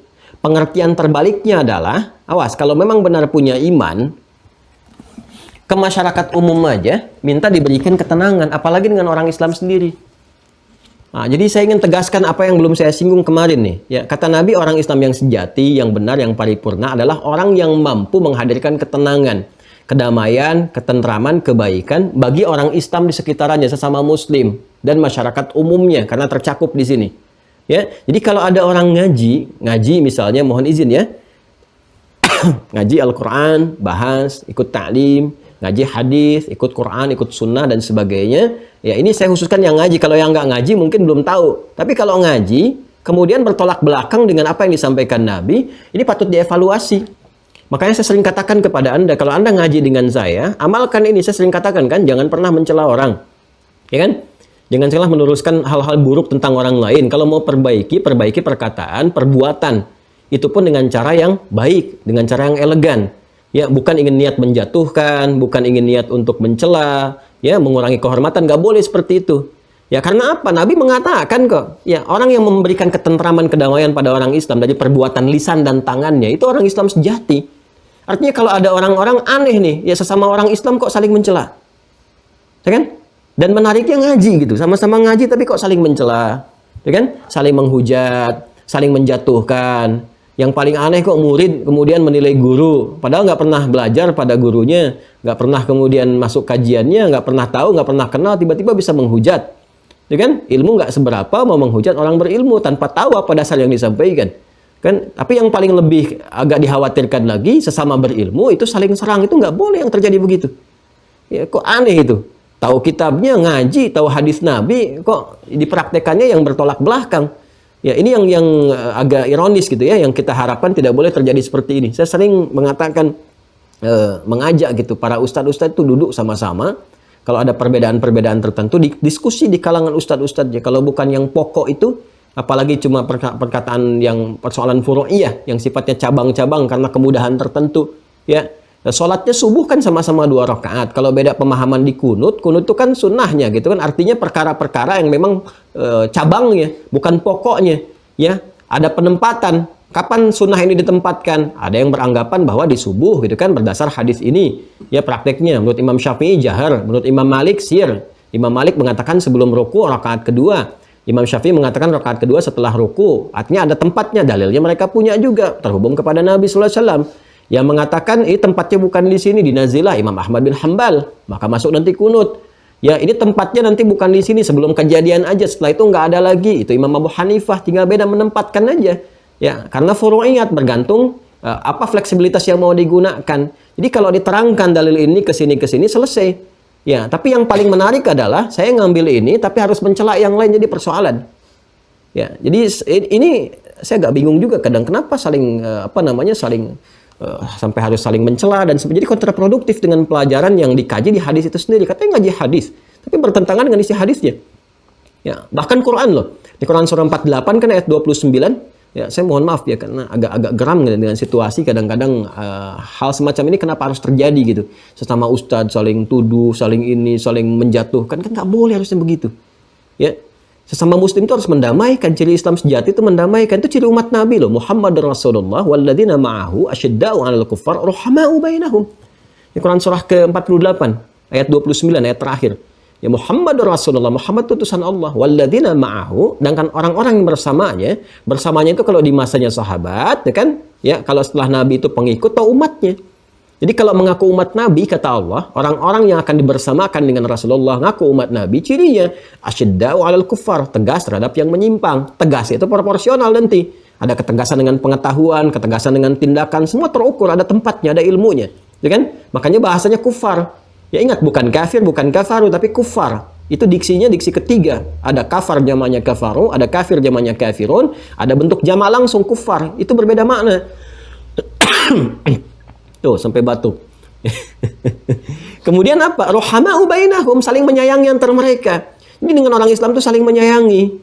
Harusnya saling menyayangi. Kalau ada perbedaan duduk, diskusi, ngobrol, melihat, cari jalan keluarnya seperti apa, dalilnya mana. Terus sepakat semua. Kalau ini nggak ada, sama-sama dengan kebesaran hati tinggalkan, cari yang baik. Kalau ada, konstruksinya begini, jabarannya seperti ini, ya ilmunya seperti ini, saling menghormati. Kalau pokok nggak mungkin berbeda, sama-sama pasti. Tapi kalau misalnya yang furu'iyat ada perbedaan karena fleksibilitas mungkin terjadi. Kayak kasus orang sujud kemarin yang pakai telapak tangan dengan pakai lutut, kan? Itu kan tergantung kemudahan. Ya, jadi ada sebabnya semua gitu. Yang jadi persoalan itu kok bisa berselisih. Yang kunut dengan yang tidak kunut jadi rame gitu kan, saling membid'ahkan, saling begini begitu, padahal yang salah kan yang nggak sholat subuh. Oke. Saya belum pernah dengar Imam Syafi'i misalnya ribut dengan Imam Ahmad, nggak pernah. Imam Ahmad kan kunutnya nazilah, Imam Syafi'i kunut subuh. Malah yang terjadi Imam Ahmad berguru kepada Imam Syafi'i. Imam Syafi'i kunutnya jahar setelah ruku, Imam Malik kunutnya sir, ya sebelum ruku. Tapi yang terjadi Imam Syafi'i datang ke Madinah belajar ke Imam Malik. Bayang nggak? Kan? Imam Syafi'i pernah datang ke tempatnya murid Imam Abu Hanifah, karena Abu Hanifah itu meninggal saat Imam Syafi'i lahir. Imam Abu Hanifah meninggal 150 Hijrah, 150 Hijrah itu Imam Syafi'i lahir. Ya, tapi masih sempat datang Imam Syafi'i itu. Ya, yang saat masih dipopulerkan mazhabnya oleh dua muridnya, Imam Muhammad dan Abu Yusuf. Itu kan ketika datang apa? Ya, datang dengan rombongan. Kalau kita misalnya suasana pesantren nih dari daerah A yang sangat populer, kiainya besar datang ke tempat mazhab Abu Hanifah. Abu Hanifah itu kan nggak kunut. Apa yang terjadi? Pengikut Imam Syafi'i itu sudah merasa, oh kita menang nih sekarang gitu kan. Mazhab kita menang, artinya akan kunut nih. Tapi apa yang terjadi? Beliau ternyata nggak kunut. Ya, bertanya kemudian murid-muridnya, guru kenapa engkau nggak kunut di sini? Ya, biasanya kan kita kunut, kata Imam Syafi'i. Aku menghormati mazhab Abu Hanifah, pendapatnya Imam Abu Hanifah, mengacu kepada hadis keterangan Nabi yang beliau pilih, yang berlaku di sini. Artinya apa? Ini fikih, Imam Syafi'i itu fakih. Kalau Anda datang ke tempat yang mengamalkan begini, ikuti mazhab yang ada di situ. Bukan orang di situ dibawa ke mazhab kita, itu salah. Itu fikihnya begitu, harusnya demikian. Kalau dibawa ke pengertian mazhab yang lain, nanti ribut di situ. Ya, semacam kita nih, banyaknya kan ada, di kita itu kan heterogen ya, ada Syafi'i, pengikut mazhab Imam Syafi'i. Jadi bukan pengikut Imam Syafi'i dalam arti mengelompok, bukan. Ini mengambil cara ibadah Nabi, dan yang dirangkum oleh Imam Syafi'i diteruskan kepada kita. Madhhaba ilaihi yang cenderung untuk diambil. Ya, seperti misalnya, ada yang di masyarakat kita yang misalnya kunut subuh, kan? Ada yang kunutnya nazilah, ada yang tidak kunut. Tapi kan kalau sedang haji atau umrah, kan di Saudi mazhabnya Hambali. Nggak kunut subuh, nggak ada apa-apa kan? Kenapa? Karena ketika ke sana itu kita ngikutin yang ada di sana. Ya, subuh nggak ada kunut, nggak ada masalah. Saya belum pernah dengar misalnya, saya dulu ada petugas, saya petugas 2010, jamaah haji. Ya, menerima, mengarahkan, mengatur, mendampingi, itu Masya Allah. Ya, jadi belum pernah saya dengar ketika subuh misalnya, ya setelah subuh, kemudian selesai sholat subuh, ini bid'ah nih imamnya, ini begini. Nggak ada, biasa aja diikutin. Mau dari manapun, ormas manapun ikut semua. Nah, itu fikihnya. Yang jadi persoalan nanti misalnya yang memahami dengan mazhab Hambali datang ke tempat mazhab Syafi'i memaksakan harus ikut. Jadi persoalan nanti, jadi ribut di situ. Nah, nanti kita dalami saat masuk fikih. Tapi kenapa saya singgung sedikit? Saya ingin membangun karakter yang objektif, karakter yang benar. Maksudnya apa? Kalau ngaji benar itu saling menyayangi sama Islam. Oh ini kok yang menjelek-jelekan Islam dirangkul, orang Islamnya saling dijelek-jelekan, kan jadi kontraproduktif gitu. Ya kan? Yang membangun hal-hal yang buruk, yang suka menyoal syariat, mengolok-ngolok syariat, mencoba memprovokasi, itu yang dirangkul. Sementara orang Islam sendiri yang sama-sama ngaji, kok dimusuhin? Kan jadi masalah di sini. Ya. Dan mohon izin, ya seburuk-buruk siapapun orang yang pernah berbuat buruk, sepanjang dia belum meninggal masih punya hak mendapatkan hidayah. Dan kita masih punya kewajiban untuk mendakwahi. Jadi minimal mendoakan. Dia yang belajar dengan saya nggak boleh melibatkan diri kepada celaan-celaan. Saya tidak mengajarkan. Dan saya berlepas diri pada orang-orang yang mengaku belajar atau murid tapi sikapnya senang mencela. Siapapun saya nggak berlepas diri. Ya, jadi tidak boleh. Karena Nabi mengajarkan kita untuk berakhlak yang mulia. Jelas ya? Yuk kita teruskan. Kalau sudah paham ini, baru kita teruskan. Jangan coba-coba lagi untuk menyoal orang, bikin hoax tentang orang, gitu kan? Atau menjatuhkan kehormatan orang, nggak boleh. Kalau mau, perbaiki perbuatan, analisis kata-katanya, perbuatannya, terangkan bahwa ini keliru. Sudah, selesai. Ya kan? Kalau kita paham latar belakangnya. Semoga Allah meridai kita semua. Mohon izin ya, saya agak tegas itu karena rasa cinta, bukan karena membenci sesuatu atau seseorang, tidak. Ya. Teruskan. Nah, kalau tadi misalnya, ada di satu titik pernah keliru, pernah salah, ingin balik. Ya, berpindah artinya berpindah kepada keadaan yang lebih baik lagi, kondisi situasi yang benar lagi. Ya, disebutnya apa? Teruskan hadisnya. Wal muhajir. Nah, ini yang lagi ngetren sekarang nih. Wal muhajir, sedangkan orang yang hijrah itu. Muhajir itu hijrah. Ya, bukan menteri PMK Pak Muhajir. Menteri yang hijrah gitu. Mohon izin Pak Menteri. Kalau menyimak ya. Wal muhajir, sedangkan orang yang hijrah itu, apa hijrah nanti kita bahas. Man hajara manahallahu anhu. Nah, ini kita sampaikan dapat di sini. Adalah orang yang meninggalkan, berpindah dari segala yang dilarang oleh Allah. Masih ingat gak teman-teman? Ini ma'ruf, al-amru. Ini mungkar dan fahsya, atau kadang disebutkan mungkarnya mencakup fahsyanya. Ini nahyu. Al-amru bil ma'ruf wa nahyu anil munkar. Jelas? Untuk mendapatkan khair. Ya, kalau sudah dapatkan khair, berarti konsepsinya kerjakan yang ma'ruf, tinggalkan yang mungkar. Quran surah ketiga Al-Imran ayat 110. Kuntum khaira ummatin. Kalian itu menjadi umat yang terbaik. Ya, maksimal sifat-sifat baiknya. Kapan? Ya, kapan khairul umat itu? Ukhrijat linnas, yang jadi contoh untuk manusia. Kalian tuh umat ideal, akan jadi contoh untuk manusia, teladan untuk manusia. Kalau ada diplomat yang terbaik, ini yang paling hebat. Birokrat terbaik, ini yang hebat. Ustadz yang baik, ini yang paling mulia. Teladan dalam semua aspek. Ayah yang baik, ibu yang baik, anak yang baik. Kapan itu terjadi? Ta'muruna bil ma'ruf. Kalau engkau mampu mengoptimalkan yang baik. Wa tanhauna 'anil munkar, mencegah segala yang buruk. Wa tu'minuna billah, dasarnya mengoptimalkan iman. Perhatikan baik-baik di sini. Kalau ada orang yang pernah terjebak di sini, pengen balik ke sini, berpindah kepada jalan yang lebih baik lagi, kepada situasi yang benar, yang bagus, yang baik, maka perpindahannya, orang yang berpindah hanya disebut dengan muhajir, al-muhajir. Jadi muhajir itu orang yang berpindah kepada situasi yang lebih baik, ukuran baiknya mampu meningkatkan iman untuk mendekatkan diri kepada Allah. Jelas? Pelan-pelan ya, pelan-pelan. Kita belum ketemu sifatnya, baru ketemu orangnya tuh. Sedangkan orang hijrah itu adalah man hajara, itu kan? An ma nahallahu anhu. Ya. Perhatikan baik-baik. Kalau kita mau percepat, annya boleh kita buang di sini. Man hajara manahallahu anhu. Kalau ingin dipercepat.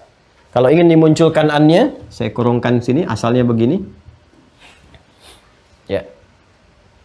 Pelan-pelan ya. Saya munculkan kurungnya. Ini yang standar, ini kalau untuk mempercepat. Perhatikan baik-baik, perhatikan baik-baik. Wal muhajir, sedangkan orang hijrah itu man, ialah siapapun. Ketika menggunakan kata man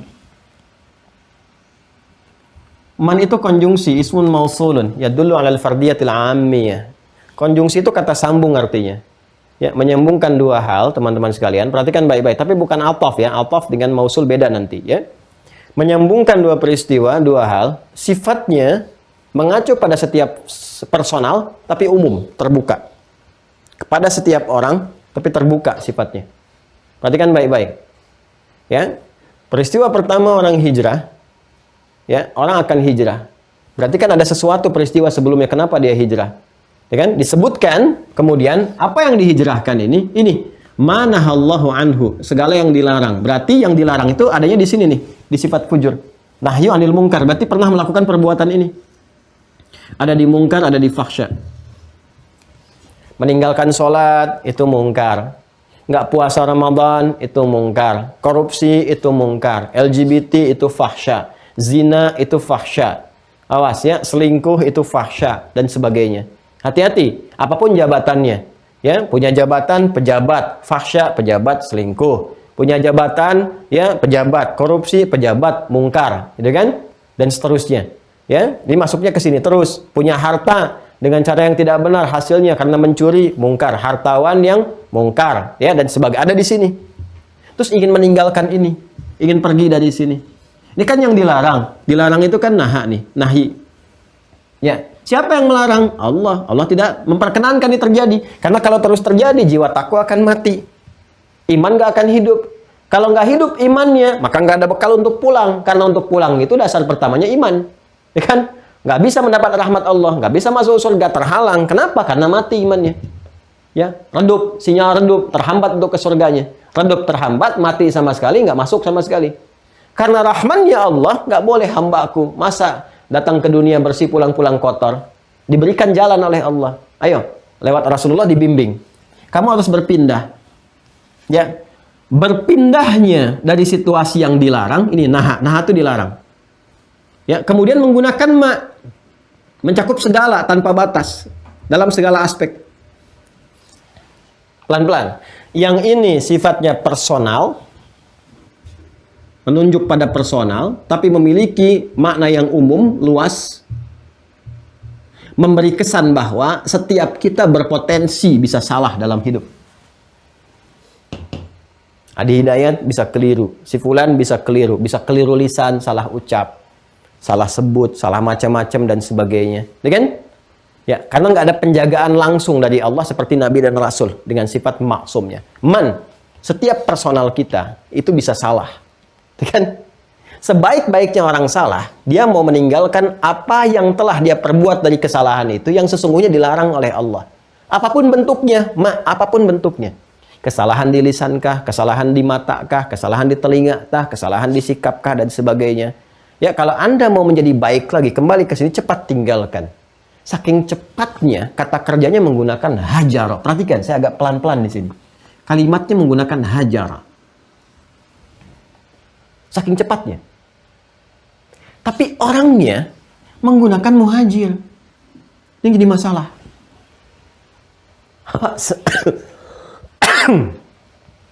Lihat baik-baik ya. Muhajir itu bentuk kata kerjanya, formulanya di ilmu shorof itu dari kata hajara, pakai alif. Hajara. Yuhajiru. Baru muhajir. Hajara yuhajiru, kan? Muhajaratan au hijratan fahuwa muhajir. Orangnya muhajir ini. Dari kata hajara ada alifnya. Kalau hajara ini, kata kerja ini, orangnya hajirun. Tuh. Hajara, orangnya hajir. Kalau muhajir, kata kerjanya, verbnya, hajara pakai alif. Kenapa di sini kata kerjanya pakai hajara, sedangkan orangnya pakai muhajir? Menunjuk ke sini. Ya. Pelan. Apa bedanya hajara ini yang pendek, hajara dengan hajara? Bedanya apa? Ya jelas, yang ini pendek, yang ini panjang. Itu bedanya, kan? Hajara ini hajara. Tapi kalau kita belajar di ilmu bahasa Arab, kita temukan kaidah berbunyi begini. Ziyadatul mabna tadullu ala ziyadatil ma'na. Bertambahnya satu huruf dalam kalimat menunjukkan perluasan makna di kalimat itu. Ya, maknanya lebih panjang, lebih luas. Ya, karena itu dari segi bacaan pun ini cepat. Hajara, ini hajara. Apa spesifik perbedaan maknanya? Sesuatu yang cepat, dibaca cepat, singkat, padat. Ini menunjukkan proses yang berlangsung dengan kilat, dengan singkat. Cepat, sifatnya cepat. Hajara, ada alifnya.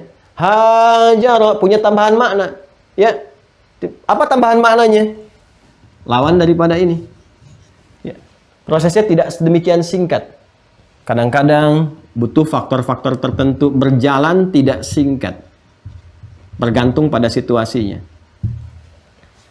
Agak lambat, ada pengaruh ini, pengaruh itu, kadang berliku dan sebagainya. Makanya alif kan menunjukkan di ilmu aswat. Aswat itu untuk menunjuk pada bunyi, menunjukkan sesuatu yang panjang. Ya, hajaro ada alif, hajaro. Fataha ada alif jadi fataha, ya kan? Sofaha ada alif jadi sofaha, panjang, dan ini pun berpengaruh ke makna. Jadi yang tadinya cepat menjadi panjang. Orang yang di sini itu muhajir, yang hajaro orangnya muhajir. Yang di sini yang pendek orangnya hajir. Kenapa kata kerjanya menggunakan pendek hajaro, tapi orangnya berasal dari kata kerja yang panjang hajaro, ingin memberi kesan bahwa Allah sudah memberikan jalan lewat Rasulullah, cara hijrah yang cepat. Cuman orangnya yang susah.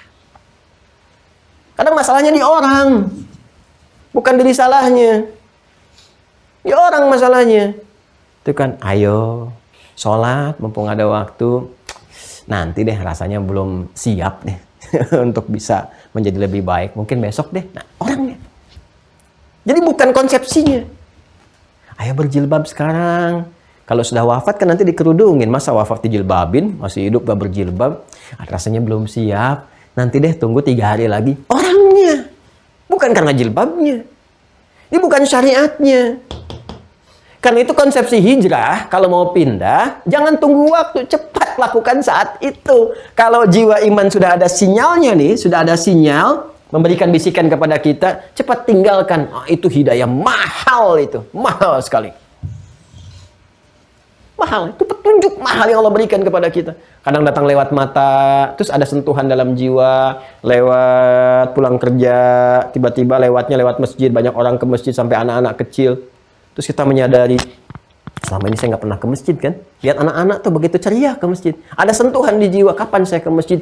Tak, itu. Sudah ada kliknya tuh ke dalam hati kita. Nah, kalau sudah ada begitu, cepat ambil. Itu yang dimaksud Quran surah ke-29 Al-Ankabut, ayat terakhir itu. Walladzina jahadu fina lanahdiyannahum subulana. Kalau diambil itu, kami akan bimbing dia ke jalan-jalan kami. Ya. Cepat balik, pindah. Ketika Anda meninggalkan situasi itu, berpindah kepada yang lebih baik, cepat diambilnya seperti secepat kata ini, hajara, cepat, langsung berpindah. Kan? Cepat Anda berpindah kepada situasi itu, nah maka itu berpotensi akan cepat mendapatkan petunjuk Allah sehingga nanti bisa konsisten di jalan ini. Tapi kalau ditunggu-tunggu, nah itu nanti berlomba dengan kematian. Ya, kalau salahnya misalnya pagi-pagi, ya cepat hijrah di waktu pagi itu. Jangan tunggu malam, karena belum tentu hidup sampai malam. Di sore mungkin meninggal. Ya, maka ini yang sekarang banyak digalakkan. Orangnya muhajir, ya kan, untuk menunjukkan bahwa kadang-kadang ada kesan tunggu-tunggu itu di orangnya. Tunggu ini, tunggu itu. Sementara sadar bahwa satu saat akan meninggal. Makanya Allah hadirkan lewat lisan Rasulullah percepatan lewat kata hajara. Hei, siapapun kalian pasti pernah salah. Nggak ada yang sempurna. Jadi istri pernah salah, jadi suami pernah salah, jadi pejabat pernah salah, jadi ustadz pernah salah, macam-macam. Cepat berhijrah, pindahkan dirimu dari segala yang dilarang. Perbaiki kata-kata, perbaiki tulisan, perbaiki sikap dan sebagainya. Cepat. Ya, maka keadaannya disebut dengan hijrah namanya. Keadaannya, karakternya, sifatnya. Ini disebut hijrah. Jadi hijrah itu nggak selalu pindah tempat. Tidak selalu pindah tempat. Pindah pada keadaan, kondisi yang mendekatkan diri kita kepada Allah dengan meningkatkan suasana iman. Nah, boleh jadi di tempat-tempat itu nggak kondusif sehingga pindah ke tempat lain yang lebih baik. Tempat pekerjaan yang banyak maksiatnya, kumpulnya di tempat maksiat, sogok-menyogok tinggi dan sebagainya. Cepat cari tempat lain yang lebih berkah. Rezeki kan udah diatur. Surga kita yang belum jelas kan? Ya, kita harus beramal, cari tempat yang lebih baik, ya kan? Dan bukan langsung begitu saja, cari pondasi dulu. Pondasi sambil mencari, itu kan sudah dapat topangan, nah ini tinggalkan yang ini, pelan-pelan bertahap. Ya, sehingga ada keseimbangan. Jangan tiba-tiba langsung hilang, jadi susah hidup dan sebagainya di persoalan. Ada fikihnya lagi. Nanti fasenya ada di fikih, nggak sembarangan. Diuraikan, dalilnya jelas semua. Terukur. Ya, tapi jembatannya pun benar, bukan sesuatu yang keliru. Nah, ini keadaannya disebut dengan hijrah, dan pekerjaannya hajara, orangnya muhajir, memberikan kesan yang sangat dalam. Nanti kalau bertanya lagi, gimana caranya pengen hijrah itu? Pengen berpindah itu? Nanti turun. Kemudian jalannya, jalan kembali kepada sesuatu yang benar. Ya, kembali pada sesuatu yang benar, teman-teman sekalian. Kalau sudah bergeser rel, pengen balik lagi, nah itu kata kerjanya disebut dengan taba. yatubu taubatan. Taba yatubu taubatan. At-taubah. Taubat. Ngajinya pakai ilmu sorof ya. Ya, jangan pakai ilmu media sosial. Kalau pakai media sosial ngajinya taba yatubu yutuban. Kalau pakai ilmu sorof taba yatubu taubatan gitu kan. Taba yatubu yutuban fasbaka fasbiku facebookan. Bazzara yubaziru tabziran fahuwa bazar. Wadaka mubazir. Ya, sini.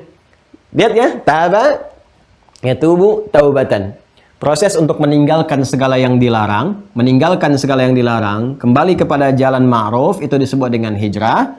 Hajar pekerjaannya, hijrah prosesnya, orang yang disebut muhajir. Kadang-kadang orang yang susah perlu diingatkan. Kalau kamu nggak taubat sekarang, kamu nggak hijrah sekarang, kamu bisa meninggal saat ini. Bagaimana kalau meninggal dalam keadaan sedang bermaksiat? Apa nggak malu? Ya, ketemu nanti dengan ibu yang telah melahirkan. Ya, ada persoalan, ada ayah, ada macam-macam. Apa nggak malu pada orang tua yang telah wafat, anaknya berbuat maksiat, ibu yang meninggal masih dikecam juga? Ya, malulah. Malu, benar. Kita itu nggak bisa terpisahkan dari lingkup sosial, minimal keluarga. Makanya kalau ada bapak, Pak, lagi kerja, ditawarin korupsi, jangan mau, Pak. Jangan bapak sendiri, ingat sama anak, sama istri. Apa bapak tega, istrinya dibully, disebut istri koruptor, anaknya dibully di sekolah, baru masuk SD, anak koruptor datang. Kasihan, Pak. Kasihan. Itu kan. Ibu juga jangan sampai berbuat sesuatu yang kotor, karena sifat istri itu akan melekat pada kegiatan suami. Itu sifat itu sudah ada di Quran surah 4 An-Nisa 34 itu peringatannya. Itu peringatan karena melekat. Coba lihat, bapak yang RT ibunya akan disebut ibu RT. Bapak yang camat ibunya ibu camat. Ya, nggak ada kalau istri nggak sebaliknya. Ya, ibu yang RT bapaknya akan disebut Pak RT. Bapak aja biasa, ibu yang RT. Ibu yang bupati, ibunya, bapaknya nggak akan disebut Pak Bupati. Tapi kalau bapaknya bupati, ibunya ibu bupati, ikut semua. Apa maksudnya apa? Secara fitrah melekat. Jadi kalau salah istri, suami ke bawah. Nggak percaya silahkan. Sekarang kan lagi rame-rame kalau istri bermasalah, suami jabatan jadi terkoreksi, jadi mutasi, jadi macam-macam dan sebagainya. Ya, jadi ingat-ingat kalau ingin berbuat sesuatu yang keliru, ingat keluarga, anak ingat orang tua. Anak juga begitu, apalagi kalau orang tua sudah meninggal, berbuat buruk. Oh itu ya, anak yang bapak yang sudah meninggal tuh masih dibahas tuh, Anda bayangkan. Pasti ke bawah. Apa nggak sedih orang tua di alam kubur? Ya kan? Merasakan hal yang buruk tentang perilaku anak dan semacam. Jadi, ingat-ingatlah. Ya, kalau memang, mohon maaf ya, kalau sudah nggak bisa menilai diri, minimal sayang pada orang-orang sekitaran kita. Gitu, untuk mengambil resiko-resiko tertentu. Jadi ini cepat pindah. Nah, berpindah proses untuk mengeksekusi hijrah ini, berpindah prosesnya untuk berjalan ke jalan yang benar itu, maka proses disebut dengan taubat. Pindah ayatnya, pindah surahnya ke surah keempat An-Nisa ayat 17. Quran surah keempat ayat 17. Nah. Masih ingat nggak teman-teman sekalian? Kalau salah, itu kan mengerjakan yang dilarang kan? Nahyu. Yang dilarangnya apa? Fahsya dan mungkar. Fahsya dan mungkar itu mengeluarkan perbuatan apa? Buruk kan? Ya kan?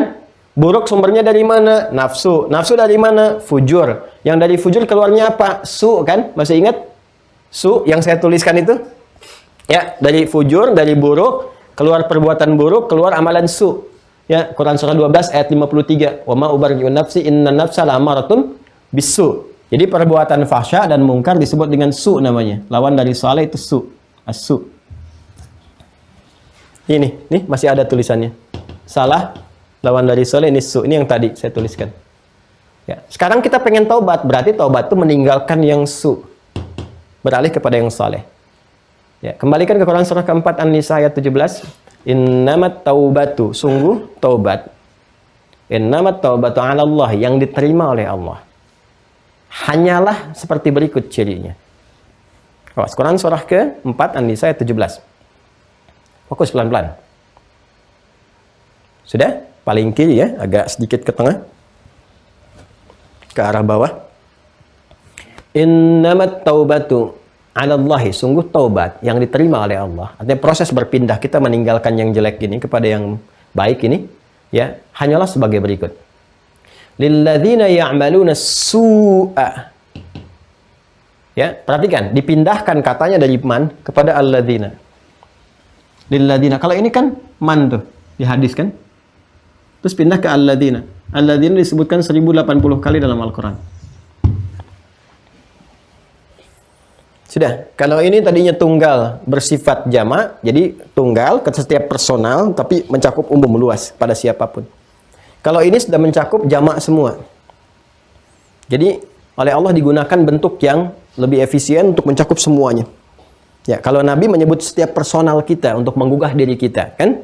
Kemudian dicakup keseluruhannya oleh Allah Subhanahu wa taala. Hei, siapapun.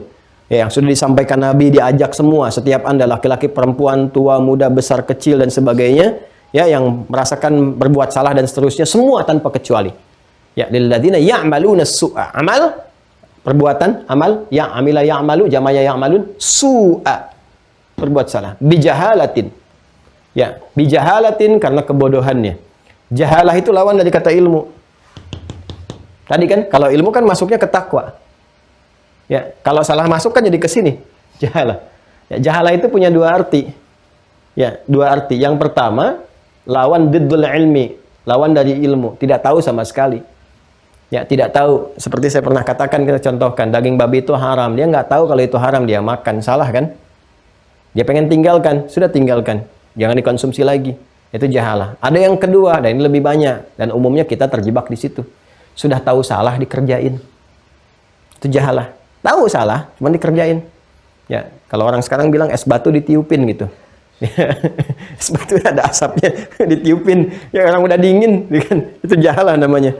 Ya, sama kayak orang mau, apa namanya, ada kue itu kasih lilin, dinyalain, ditiup. Itu orang aneh itu. Kenapa aneh? Nggak tahu mau mati kok dinyalain. Dinyalain, ditiupin. Buat apa nyalain sesuatu buat ditiupin dong? Mohon maaf ya, bagi saya itu agak membingungkan gitu. Dinyalain buat ditiupin, buat ya, terus ngapain dinyalain kalau mau ditiup? Makanya ada aja kadang-kadang hidup tuh ya. Udah balik lagi sini. Ya, es batu ditiupin gitu, udah tahu dingin, ditiupin kan. Nyalain sesuatu buat ditiupin. Kalau mau ditiup kan dimatiin, ngapain dinyalain? Makanya orang aneh-aneh aja gitu kan, pasang kue, pasangin lilin, ditiupin, nyanyi-nyanyi. Kalau mau ditiup, mau dimatiin, ngapain dinyalain? Makanya kita nggak ikut-ikut yang begituan, nggak usah ya. Kalau mau ada hari lahir apa, tingkatkan amal soleh, koreksi diri. Ya kira-kira sampai hari itu tuh usia berapa tahun, udah taatnya udah baik belum, manfaat belum. Nabi aja puasa. Nabi puasa, masa yang ngaku umat Nabi tiup lilin? Aneh-aneh aja. Mohon maaf ya. Aduh. Ayo sini. Tuh kan jadi nggak ketemu tuh. Innamat taubatu 'ala Allahi lilladzina ya'maluna su'a bijahalatin. Satu, karena memang nggak tahu. Yang kedua, udah tahu dikerjain. Ini yang paling banyak. Ya, bohong itu kan udah tahu bohong, tapi berbohong juga. Udah tahu korupsi itu salah, korupsi juga. Ya, udah tahu selingkuh itu salah, selingkuh juga. Udah tahu bikin hoax itu keliru, diproduksi juga. Ya kan? Sekarang ada pabrik hoax misalnya, ya kan? Atau beberapa dikonsepsikan. Jadi yang paling aneh itu sekarang kriminal direncanakan. Ya, dihitung dulu tuh. Korupsi 100 miliar. Masuk penjara, dihukum 10 tahun, dapat remisi, dapatnya 5 tahun. Ada pengajuan ini fasilitas ini begini dihitung.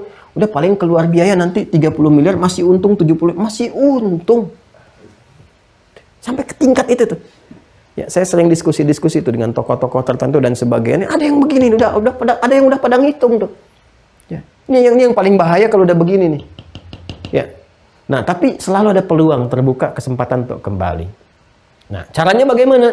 Tsumma yatubuna min qarib. Innamat taubatu 'ala Allahi lil ladzina ya'maluna su'a bi jahalatin tsumma yatubuna min qarib. Ya? Kemudian dia cepat bertobat. Nah, sifatnya itu pakai cepat, makanya pakai hajaro mengonfirmasi yang ini. Ada kata qarib. Tsumma yatubuna min qarib. Jadi begitu ada sentuhan, sadar, ya kan? Nah, pas lagi nonton ceramah ada sentuhan, saya salah tadi kata-katanya ini, segera perbaiki. Nah, itu begitu kita perbaiki, langsung pindah ke jalan yang benar, ya kan? Nanti caranya diiringi dengan istighfar. Kan taubat kan nanti ada turunannya. Mengakui itu keliru, menyesali apa yang sudah dilakukan, berjanji tidak mengulangi, kemudian membuktikan dengan mencari lawannya. Apa lawan dari su? Berarti soleh. Lawan dari salah itu soleh. Jadi kalau ingin menunjukkan ya kepada Allah bahwa kita benar-benar serius telah menekuni jalan taubat ini, maka tinggalkan yang jeleknya, pindah kepada yang soleh. Nah, amal soleh itu pembuktian bahwa taubat kita diterima oleh Allah. Ya, yang tadinya kumpul di tempat-tempat yang tidak bagus, berbuat onar yang tidak baik, sekarang mulai ke masjid, konsisten, gak kumpul-kumpul lagi di tempat yang jelek, gitu kan? nggak melihat yang salah lagi, bahkan anti kepada yang buruk-buruk. Sekarang baik, kadang ngabdi di masjid, membantu di masyarakat macam-macam. Kadang cara Allah tuh luar biasa. Ya, ada yang dihimpun misalnya, yang di lembaga permasyarakatan, ya di situ, kemudian dihimpun satu lokal saja misalnya, ada masjidnya, dibina, ada yang setahun, 2 tahun, sekian bulan, kalau memang benar keliru, kan diperbaiki sampai keluar jadi baik lagi dan seterusnya. Kan ada 3 fase. Ada yang di surat Nabi Yusuf kan kisahnya. Ada yang belum tentu bersalah di situ karena hikmah tertentu. Ada yang salah untuk diperbaiki. Ada yang memang nggak mungkin keluar karena akan mengakhiri hidup di situ. Semua ada jalannya semua. Di Islam tuh lengkap semua. Ada bimbingan semuanya. Begini cara mengatasinya, ini solusinya, begini cara lapang menerimanya. Dan cara memperbaikinya seperti ini. Nah, ini yang kelengkapan hadis kemarin. Baik ya, jadi Nabi menyampaikan, perhatikan baik-baik teman-teman sekalian, al-muslimu, orang Islam yang paripurna itu, kalau kita baca syarahnya, ya, di sini menyebutkan al-muslimul kamil, ya, maksudnya orang Islam yang paripurna, yang sejati, yang baik. Saya sudah rangkum syarahnya dalam penjelasan, ya kan? Ya, seperti orang Arab mengatakan misalnya, wah ini loh, kalau sudah syair ini zuhair, maksudnya ini sempurnanya syair ada pada zuhair. Ya, ini harta yang sempurna itu seperti unta, al-ibilil ablu. Ya, kalau unta begini berarti unta yang sempurna, harta yang sangat komplit.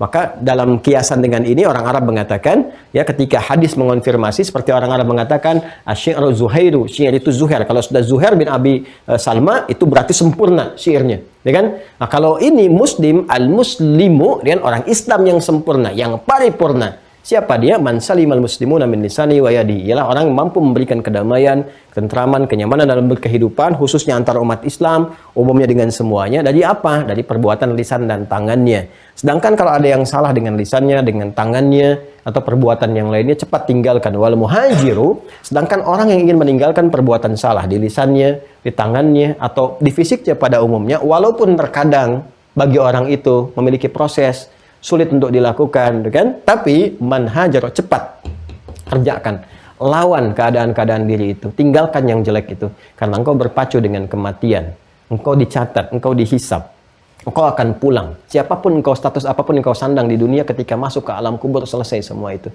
kan? Kemudian manhajar ma nahallahu anhu, karena annya ini dibuang, langsung menggunakan ma, nggak pakai an, artinya menunjukkan cepat lagi, segera lakukan pada saat itu. Ini mengonfirmasi Quran surah keempat ayat 17. Innamat taubatu 'alallahi lilladzina ya'maluna su'a bijahalatin tsumma yatubuna min qarib. Segera dilakukan pada saat itu. Salah pagi hari, tobat pagi hari. Salah siang hari, tobat siang hari. Jangan tunggu waktu tahajud malam hari atas kesalahan yang dilakukan pada pagi hari, karena boleh jadi siang atau sore telah meninggalkan dunia yang fana ini. Demikian seterusnya. Ya. Nah, ini teman-teman sekalian, kelengkapan hadis yang kemarin saya sampaikan. Jadi ini baru bahas potong nih. Ya, hampir 2 jam. Ini sepotong hadis nih. Jadi pengantarnya 1 jam, saya terangkan ini dulu. Kalau sudah paham ini, baru saya terangkan tadi intinya. Jadi kalau ada sifat-sifat buruk keluar dari dalam diri kita, misalnya itu sumbernya dari fujur, provokasinya setan, tapi trigger untuk memacu itu atau memicu itu muncul adalah dari perbuatan fahsya dan mungkar. Jadi kalau kita temukan ayat dalam Al-Quran, yanhauna 'anil munkar, fahsya wal munkar, itu kan, terus ada rumus-rumus, kerjakan sholat supaya terjauh dari fahsya dan mungkar, ikutin itu. Nah, jalurnya pendalamannya seperti ini. Jalur pendalamannya. Kalau dikerjakan larinya ke sini, munculnya begini, bisikan jiwanya begini. Kalau ditinggalkan akan begini, bisikannya akan seperti ini. Ya. Ya. Apalagi namanya. Kemudian ke bawahnya saya sempurnakan, saya baca terakhir. Kalau tadi penguatan matan, sekarang penguatan sanad.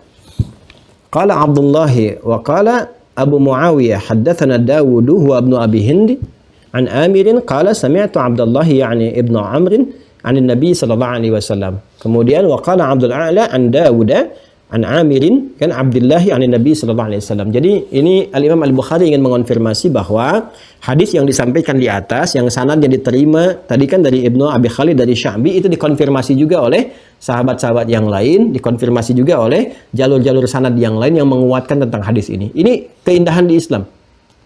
Kita punya tradisi kuat di keilmuan. Jadi begini, idealnya kan kalau sesuatu itu jadi pedoman penting, ya, dan harus dikerjakan, kita harus telusuri kebenarannya. Di Islam itu punya tradisi antara sanad dengan matan itu berimbang. Ya, ini sebagai penutupnya. Contoh begini, Nabi menyampaikan hadis ini nih, hadis tentang anjuran. Itu sampai diteliti oleh ulama. Siapa yang dengar Nabi menyampaikan itu di hari itu, pada saat Nabi menyampaikan? Siapa aja si fulannya? untuk mengonfirmasi apakah ini benar nggak kalimat Nabi. Lalu orangnya siapa? Kredibilitasnya bagaimana? Thiqah nggak? Bagus nggak? Baik nggak? Itu di ilmu sanad. Jadi kalau satu orang dengar nih, dikonfirmasi dulu ada orang lain nggak? Nah, walaupun orang ini kredibel, terpercaya, tetap harus ada orang lain dulu. Ya, untuk bisa memberikan kekuatan pada apa yang disampaikan. Kalau nggak, turun nanti statusnya. Dari mutawatir, turun masyhur, turun jadi ahad. Ya, jadi yang pertama diterima itu harus mutawatir. Ya, jumlah yang pada saat itu berkumpul mendengar tidak memungkinkan mereka kompak untuk berdusta. Jadi nggak mungkin kalau ada satu yang keliru diingatkan oleh yang lain. Ya, ini kita punya tradisi itu, dan itu setiap tingkatan. Tingkat tobakoh namanya. Di masa Nabi siapa yang dengar? Siapa saja? Umar dengar, Abu Bakar dengar, Ali dengar. Dikonfirmasi semua ya. Oke, bagus. Sama nggak kalimatnya semua? Isinya sama nggak? Ada yang beda nggak? Kalau beda, kenapa ditelusuri? Ya, kenapa ada yang sholat di belakang Nabi bacanya langsung hamdalah? Tapi sisi lain ada yang sholat di belakang Nabi bacanya dengan basmalah. Ditelusuri sampai. Kapan Nabi baca basmalah? Kapan Nabi baca hamdalah? Apa kejadiannya? Kesimpulannya apa? Sampai ke situ. Jadi ilmu di Islam itu terjaga. Riwayat-riwayat. Itu hadis loh, itu hadis. Kalau Quran sudah jelas penjagaan dari Allah. Jadi penjelasannya pun, jangankan Qurannya, penjelasannya pun, hadis penjelasan dari Quran itu punya sifat keterjagaan dengan disiplin ilmu yang sangat ketat. Ya, ketat sekali kualifikasinya. Sampai orangnya ketahuan. Si fulan ini siapa, lahir di mana, wafat kapan, kebiasaannya apa, kelihatan. Jadi faktor ingatan saja, kalau dia berkurang sedikit, menurunkan kualitas hadis. Ya, karena Nabi itu harus dijaga kemuliaannya. Kata-katanya keluar, ini ajaran tingkat tinggi, harus terjaga kemuliaannya. Jangan sampai teriwayatkan oleh orang bermasalah. Jadi walaupun riwayatnya nanti ditemukan ada benarnya, tapi orang yang bermasalah, itu ditepikan riwayatnya. Ya, disimpan dulu, sampai diseleksi, ditunjukkan oleh orang yang benar. Contoh, kalau ingatan berkurang, walaupun sedikit, titik jadi koma, atau jadi ingat, oh kayaknya begini misalnya, kan turun sedikit, itu kualitasnya hadisnya berubah. Dari sahih jadi hasan namanya. Ya, kan saya sampaikan kemarin 5 kualifikasi hadis sahih itu. Ada syarat 5 syarat pokok. Mattasala isnaduhu binaqlil adli dhabiti 'anil adli dhabiti min ghairi syudzudin wala illatin qadihah. Mattasala isnaduhu, sanadnya semua bersambung, enggak boleh terputus satu pun. Ya. Jadi kayak Imam Al-Bukhari menerima hadis kan nyambung ke Nabi itu. Tadi yang saya bacakan itu kan, saya menerima dari si fulan sampai ke Nabi. Ada transmisinya. Nggak bisa tiba-tiba lompat. Kalau putus salah satu bermasalah. Ya, putus langsung dari Al-Bukhari ke sahabat ke Nabi, udah mursal namanya. Ya kan? Ya kan? Nanti ada tengah-tengah maqtu terputus, ada marfu langsung diangkat, ada mu'dal putus tengah-tengah, ada munqati putusnya ada yang ada di depan, di tengah, di belakang, itu ada istilahnya sendiri. Ya. Jadi kita tuh punya tradisi itu. Mattasala isnadu binaqlil adli, yang menyambungkan ini, orang-orang ini harus punya sifat adil. Yang umumnya karakteristiknya sifatnya orang baik, nggak bermasalah. Ya, apa di antara masalahnya? Pertama, bisa masalah terkait dengan ingatan yang menentukan kualitas pengetahuan. Maka di sini ada namanya dhabit. Ya, dhabit, kekuatan ingatan. Kalau berkurang dari titik ke koma atau sebaliknya, maka jadi hasan nanti statusnya. Ya, kalau lupa-lupa terus ingat nih, sekarang begini, besok begini, atau 5 menit begitu, jadi mudharib hadisnya. Ditepikan, masuk kualitas lemah nanti. Sepanjang belum ada penguat. Kalau ada penguat yang lain benar. Yang benarnya yang ini. Cuman mungkin karena sudah agak sepuh, jadi kadang-kadang suka menyampaikan begini. Karena itu ulama lebih ketat lagi nanti. Hadisnya Anas bin Malik usia sekian langsung diterima. Yang usianya di atas ini, karena Anas bin Malik itu panjang usianya, yang di atas ini simpan dulu sebentar sampai dikonfirmasi oleh sahabat yang lain. Karena sudah sepuh, kadang-kadang nyampaikan begini, kadang-kadang begini. Kan? Itu sampai begitunya. Setelah itu apa? Ya, setelah itu masuk lagi min ghairi syudzudin wala illatin qadihah. Ya, tanpa ada celah-celah yang tidak bisa ditoleransi. Ya, seperti apa misalnya? Apalagi ketahuan perbuatan fasik menyimpang. Nggak mungkin hadis diriwayatkan oleh pelaku maksiat, pendusta, pencuri, dan sebagainya. Karena itu akan menurunkan marwah Nabi SAW. Ya, maka ditepikan. Nanti hadis yang dilakukan disampaikan oleh para pelaku maksiat, mungkar namanya. Mungkar. Hadis yang disampaikan oleh orang yang seringkali misalnya, mohon maaf, mengarang cerita, ya, ngarang-ngarang tuh bisa sifatnya netral, seperti ngarang cerita-cerita pada umumnya, fiksi dan sebagainya, atau berbohong, ya, suka ngarang sesuatu dan sebagainya. Itu kalau nyampaikan hadis langsung ditinggalkan, matruk namanya, ya, nggak bisa, itu nggak bisa dipakai hujjah, karena nggak bisa dibedakan nanti antara cerita dengan hadis. Atau yang ketiga, memang sengaja nulis hadis disandarkan pada Nabi, itu resiko besar. Tapi Nabi nggak mengatakan maudhu namanya, kalau sudah 3M nggak dipakai. Ya, 3M. Ya, bukan menjaga jarak, mencuci tangan, memakai masker, bukan. 3M di sini mungkar, matruk dengan maudhu namanya. Itu 3M ini hadis yang nggak bisa dipakai hujah sama sekali, tinggalkan. Kalau di bawah ini nanti lihat kualifikasi lagi. Saya mau kenapa saya uraikan ini? Hanya untuk menyampaikan pada Anda di mana Anda menemukan konsepsi seperti ini. Pedoman yang sangat terperinci, sangat jelas, mencakup semua aspek kehidupan dan disampaikan dengan sangat detail dan hati-hati. Ya, coba sekarang pastikan, Anda bandingkan. Misalnya ini kalau Anda Al-Quran, ada hadis. Nah, satu kali misalnya Anda komparasikan dengan kitab-kitab yang lain untuk menguatkan keyakinan. Nanti kalau levelnya udah tinggi, udah bagus. Lihat. Cari, jangankan kematan dulu, ke sanadnya dulu. Ini yang menyampaikan siapa nih? Kitab ini diterima dari siapa? Benar nggak yang sampaikan Tuhannya? Siapa yang menerima dari Tuhan? Dari mana tahu kalau itu menerima dari Tuhan? Siapa orang ini? Lahir di mana? Wafat kapan? Bagaimana tentang orangnya, sikoh atau tidak? Kredibilitasnya bagaimana? Terus yang nyambung ke sini dapat dari siapa? Si fulan dari mana? Apa latar belakang orang ini sampai diterima menyampaikan ini? Ada nggak yang sampai ke situ? Saking hati-hatinya agama ini, sampai yang menerima pun ada seleksi sendirinya. Nah, ini menunjukkan bahwa apa yang kita yakini, insya Allah, ya kita bisa yakini kebenarannya, hak. Ya, sumbernya mutlak, kemudian hak, dan mudah-mudahan juga apa yang kita lakukan diridhai oleh Allah Subhanahu wa taala. Jadi, konfirmasi yang dibacakan di hari ini adalah Imam Al-Bukhari ingin mengonfirmasi bahwa jalur periwayatan hadis ini saya pastikan benar semua. Jangankan dari si fulan, nih ada sanad lain, 1, 2, yang lainnya ini orang-orangnya, silahkan digali latar belakangnya. Yang kedua, yang lebih penting kalau sudah yakin bahwa ini dari Nabi, amalkan isinya. Artinya apa? Mulai dari sekarang, perbaiki diri kita menjadi pribadi muslim yang lebih baik. Tinggalkan segala yang kontraproduktif, yang dilarang, yang mungkar, dan yang fahsya. Kalau pernah berbuat itu, cepat berhijrah. Cara berhijrah itu bukan ikut satu kelompok tertentu, komunitas tertentu, ya, tapi lebih tepatnya berpindah dari keadaan tertentu, yaitu yang dilarang, kepada kondisi yang lebih baik, yang mendekatkan diri kepada Allah Subhanahu wa taala. Jadi siapapun yang membimbing kita, kalau mampu mendekatkan kepada Allah dengan cara yang benar, kita ikuti. Ya, jadi bukan berarti hijrah itu yang ngaji dengan kelompok ini, kelompok itu, tidak begitu. Atau ustadz ini kalau ngaji dengan ustadz Adi, hijrah namanya. Kalau bukannya tidak begitu. Ya, siapapun yang membimbing kita kepada jalan kebenaran, mendekatkan diri kepada Allah, menambah wawasan kita, saat yang bersamaan juga menyampaikan dengan cara yang benar, petunjuk-petunjuk yang benar. Nah, itulah yang menjadikan patokan jalan kita untuk berhijrah. Orangnya disebut dengan muhajir, prosesnya disebut dengan taubat, dan mudah-mudahan nasuha. Nasuha itu benar adanya, sungguh-sungguh diterima, dan nasuha juga berarti sesuatu yang lapang. Karena itu nasihat, kenapa disebut dengan nasihat? Karena di dalamnya ada kelapangan hati. Ya, kalau sudah diterima, lapang keadaan hati kita. Anda minta nasihat, diberikan penjelasan, lapangkan keadaan hatinya. Di tobat nasuha itu tobat yang benar-benar yang menjadikan hati kita lapang untuk menerima perintah Allah dan menjauhi larangannya. Itu gambaran-gambaran keterkaitannya. Jadi kurang lebih itu kita 2 jam bahas sepotong dari hadis untuk menyempurnakan.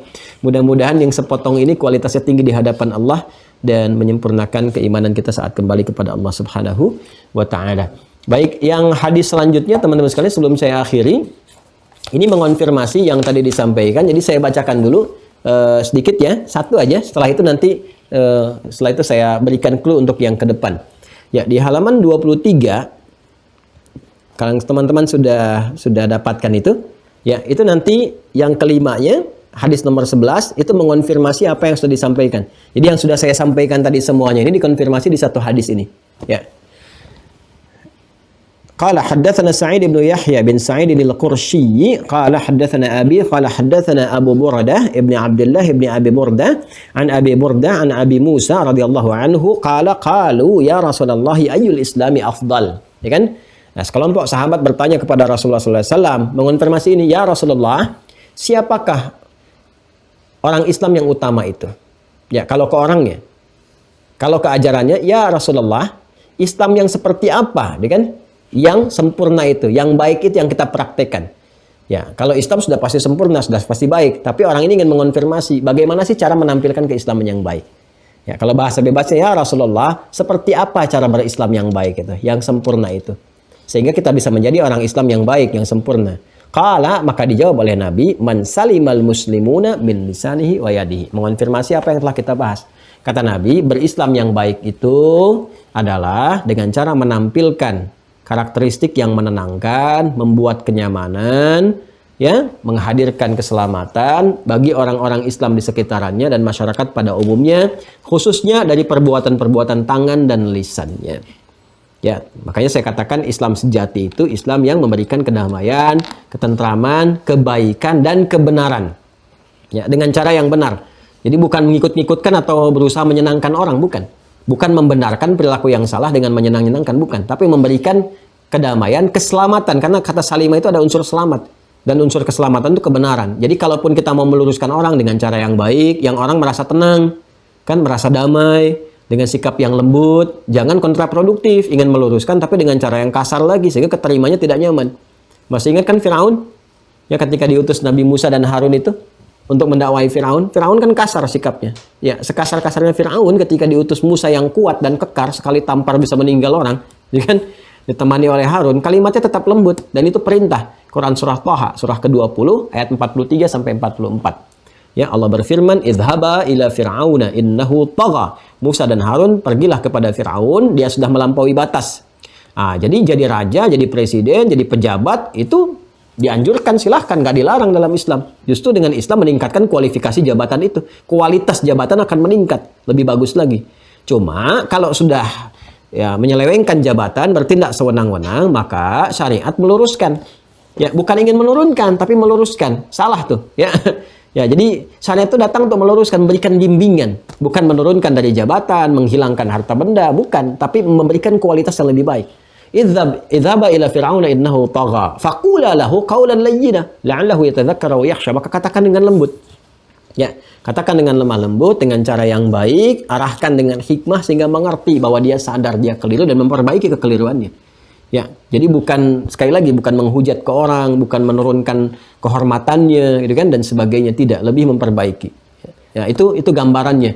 Jadi ini satu gambaran bagaimana praktek dalam Al-Quran dicontohkan dan dalam hadis kita diarahkan dan kita mencoba untuk memperbaiki diri. Saya pun demikian. Dan saya memohon maaf ya kalau selama menyampaikan ta'lim mungkin ada kata-kata yang kurang berkenan, sungguh tidak bermaksud untuk hal-hal yang tidak baik, yang buruk, tapi saya harus mencontohkan terlebih dahulu. Ya, saya bermohon ampun pada Allah Subhanahu wa taala, meminta maaf kalau ada siapapun yang tersinggung dengan sikap ataupun sifat yang kontraproduktif dari yang pernah saya sampaikan. Semoga Allah mengampuni, semoga teman-teman juga memaafkan. Pun demikian, ya kita semua mencoba untuk memperbaiki diri, semoga wafat dalam keadaan husnul khatimah insyaallah. Demikian konfirmasinya, tinggal besok kita mengeluarkan amalan-amalan apa yang diajarkan oleh Nabi untuk semakin menguatkan iman. Dari cabang-cabang iman itu yang ma'ruf, serta larangan apa yang harus kita tinggalkan, khususnya larangan yang akan langsung menutup iman. Karena nanti ada larangan-larangan tertentu yang kalau dikerjakan, wah, iman bisa kacau itu. Ya, dan tidak mudah memperbaikinya. Itu yang disebut nanti dengan dosa-dosa besar. Ya, minal kabair, saking besarnya itu jangan sampai masuk ke situ, karena kalau sudah masuk perangkapnya, iman nanti akan tertutup dengan sedemikian kuat sehingga tidak mudah untuk kembali. Terima kasih, semoga ada manfaat di hari ini. Kita saling mendoakan, semoga semua disehatkan, diperbaiki cara berpikir kita, bertindak kita dimuliakan oleh Allah, dipersaudarakan dalam persaudaraan yang baik, dan mudah-mudahan berkumpul dalam kebaikan bersama orang-orang yang baik, bersama Rasul terbaik, dan dinaungi rahmat Allah yang maha baik. Allahumma taqabbal minna innaka antas sami'ul alim wa tub 'alaina innaka antat tawwabur rahim. Allahumma ij'alna minal muhsinin al aminin. Allahumma ij'alna minal muhsinin al mu'minin. Allahumma ij'alna minal muhsinin al mu'minin al muttaqin al muslimin al haqiqiyin. Allahumma ij'al baqiyata hayatina hayatan tayyibah wa akhir wafatina husnal khatimah wa alhiqna bis salihin ma'al ladzina an'amta 'alaihim minan nabiyyin was-siddiqin wasyuhada'i was-salihin wa hasuna ulaika rafiqa. ربنا آتنا في الدنيا حسنة وفي الآخرة حسنة وقنا عذاب النار وصلى الله على سيدنا محمد وعلى آله وصحبه أجمعين وآخر دعوانا أن الحمد لله رب العالمين سبحانك اللهم وبحمدك نشهد أن لا إله إلا أنت نستغفرك ونتوب إليك والحمد لله رب العالمين. Sebelum ditutup oleh Ustadz Fadil, teman-teman sekalian, besok kita akan diskusi dulu ya. Sebelum masuk nanti ke amalan-amalan, kita besok sesinya diskusi. Jadi teman-teman dipersilahkan menuliskan pertanyaan-pertanyaan yang ingin dikonsultasikan, disampaikan ke admin, ya, nanti admin akan memfasilitasi di web. Yang sudah mengaktifkan akun silahkan langsung, yang belum aktifkan akunnya disampaikan, nanti akan dihubungkan, kemudian besok kita akan bahas. Terima kasih. Assalamualaikum warahmatullahi wabarakatuh.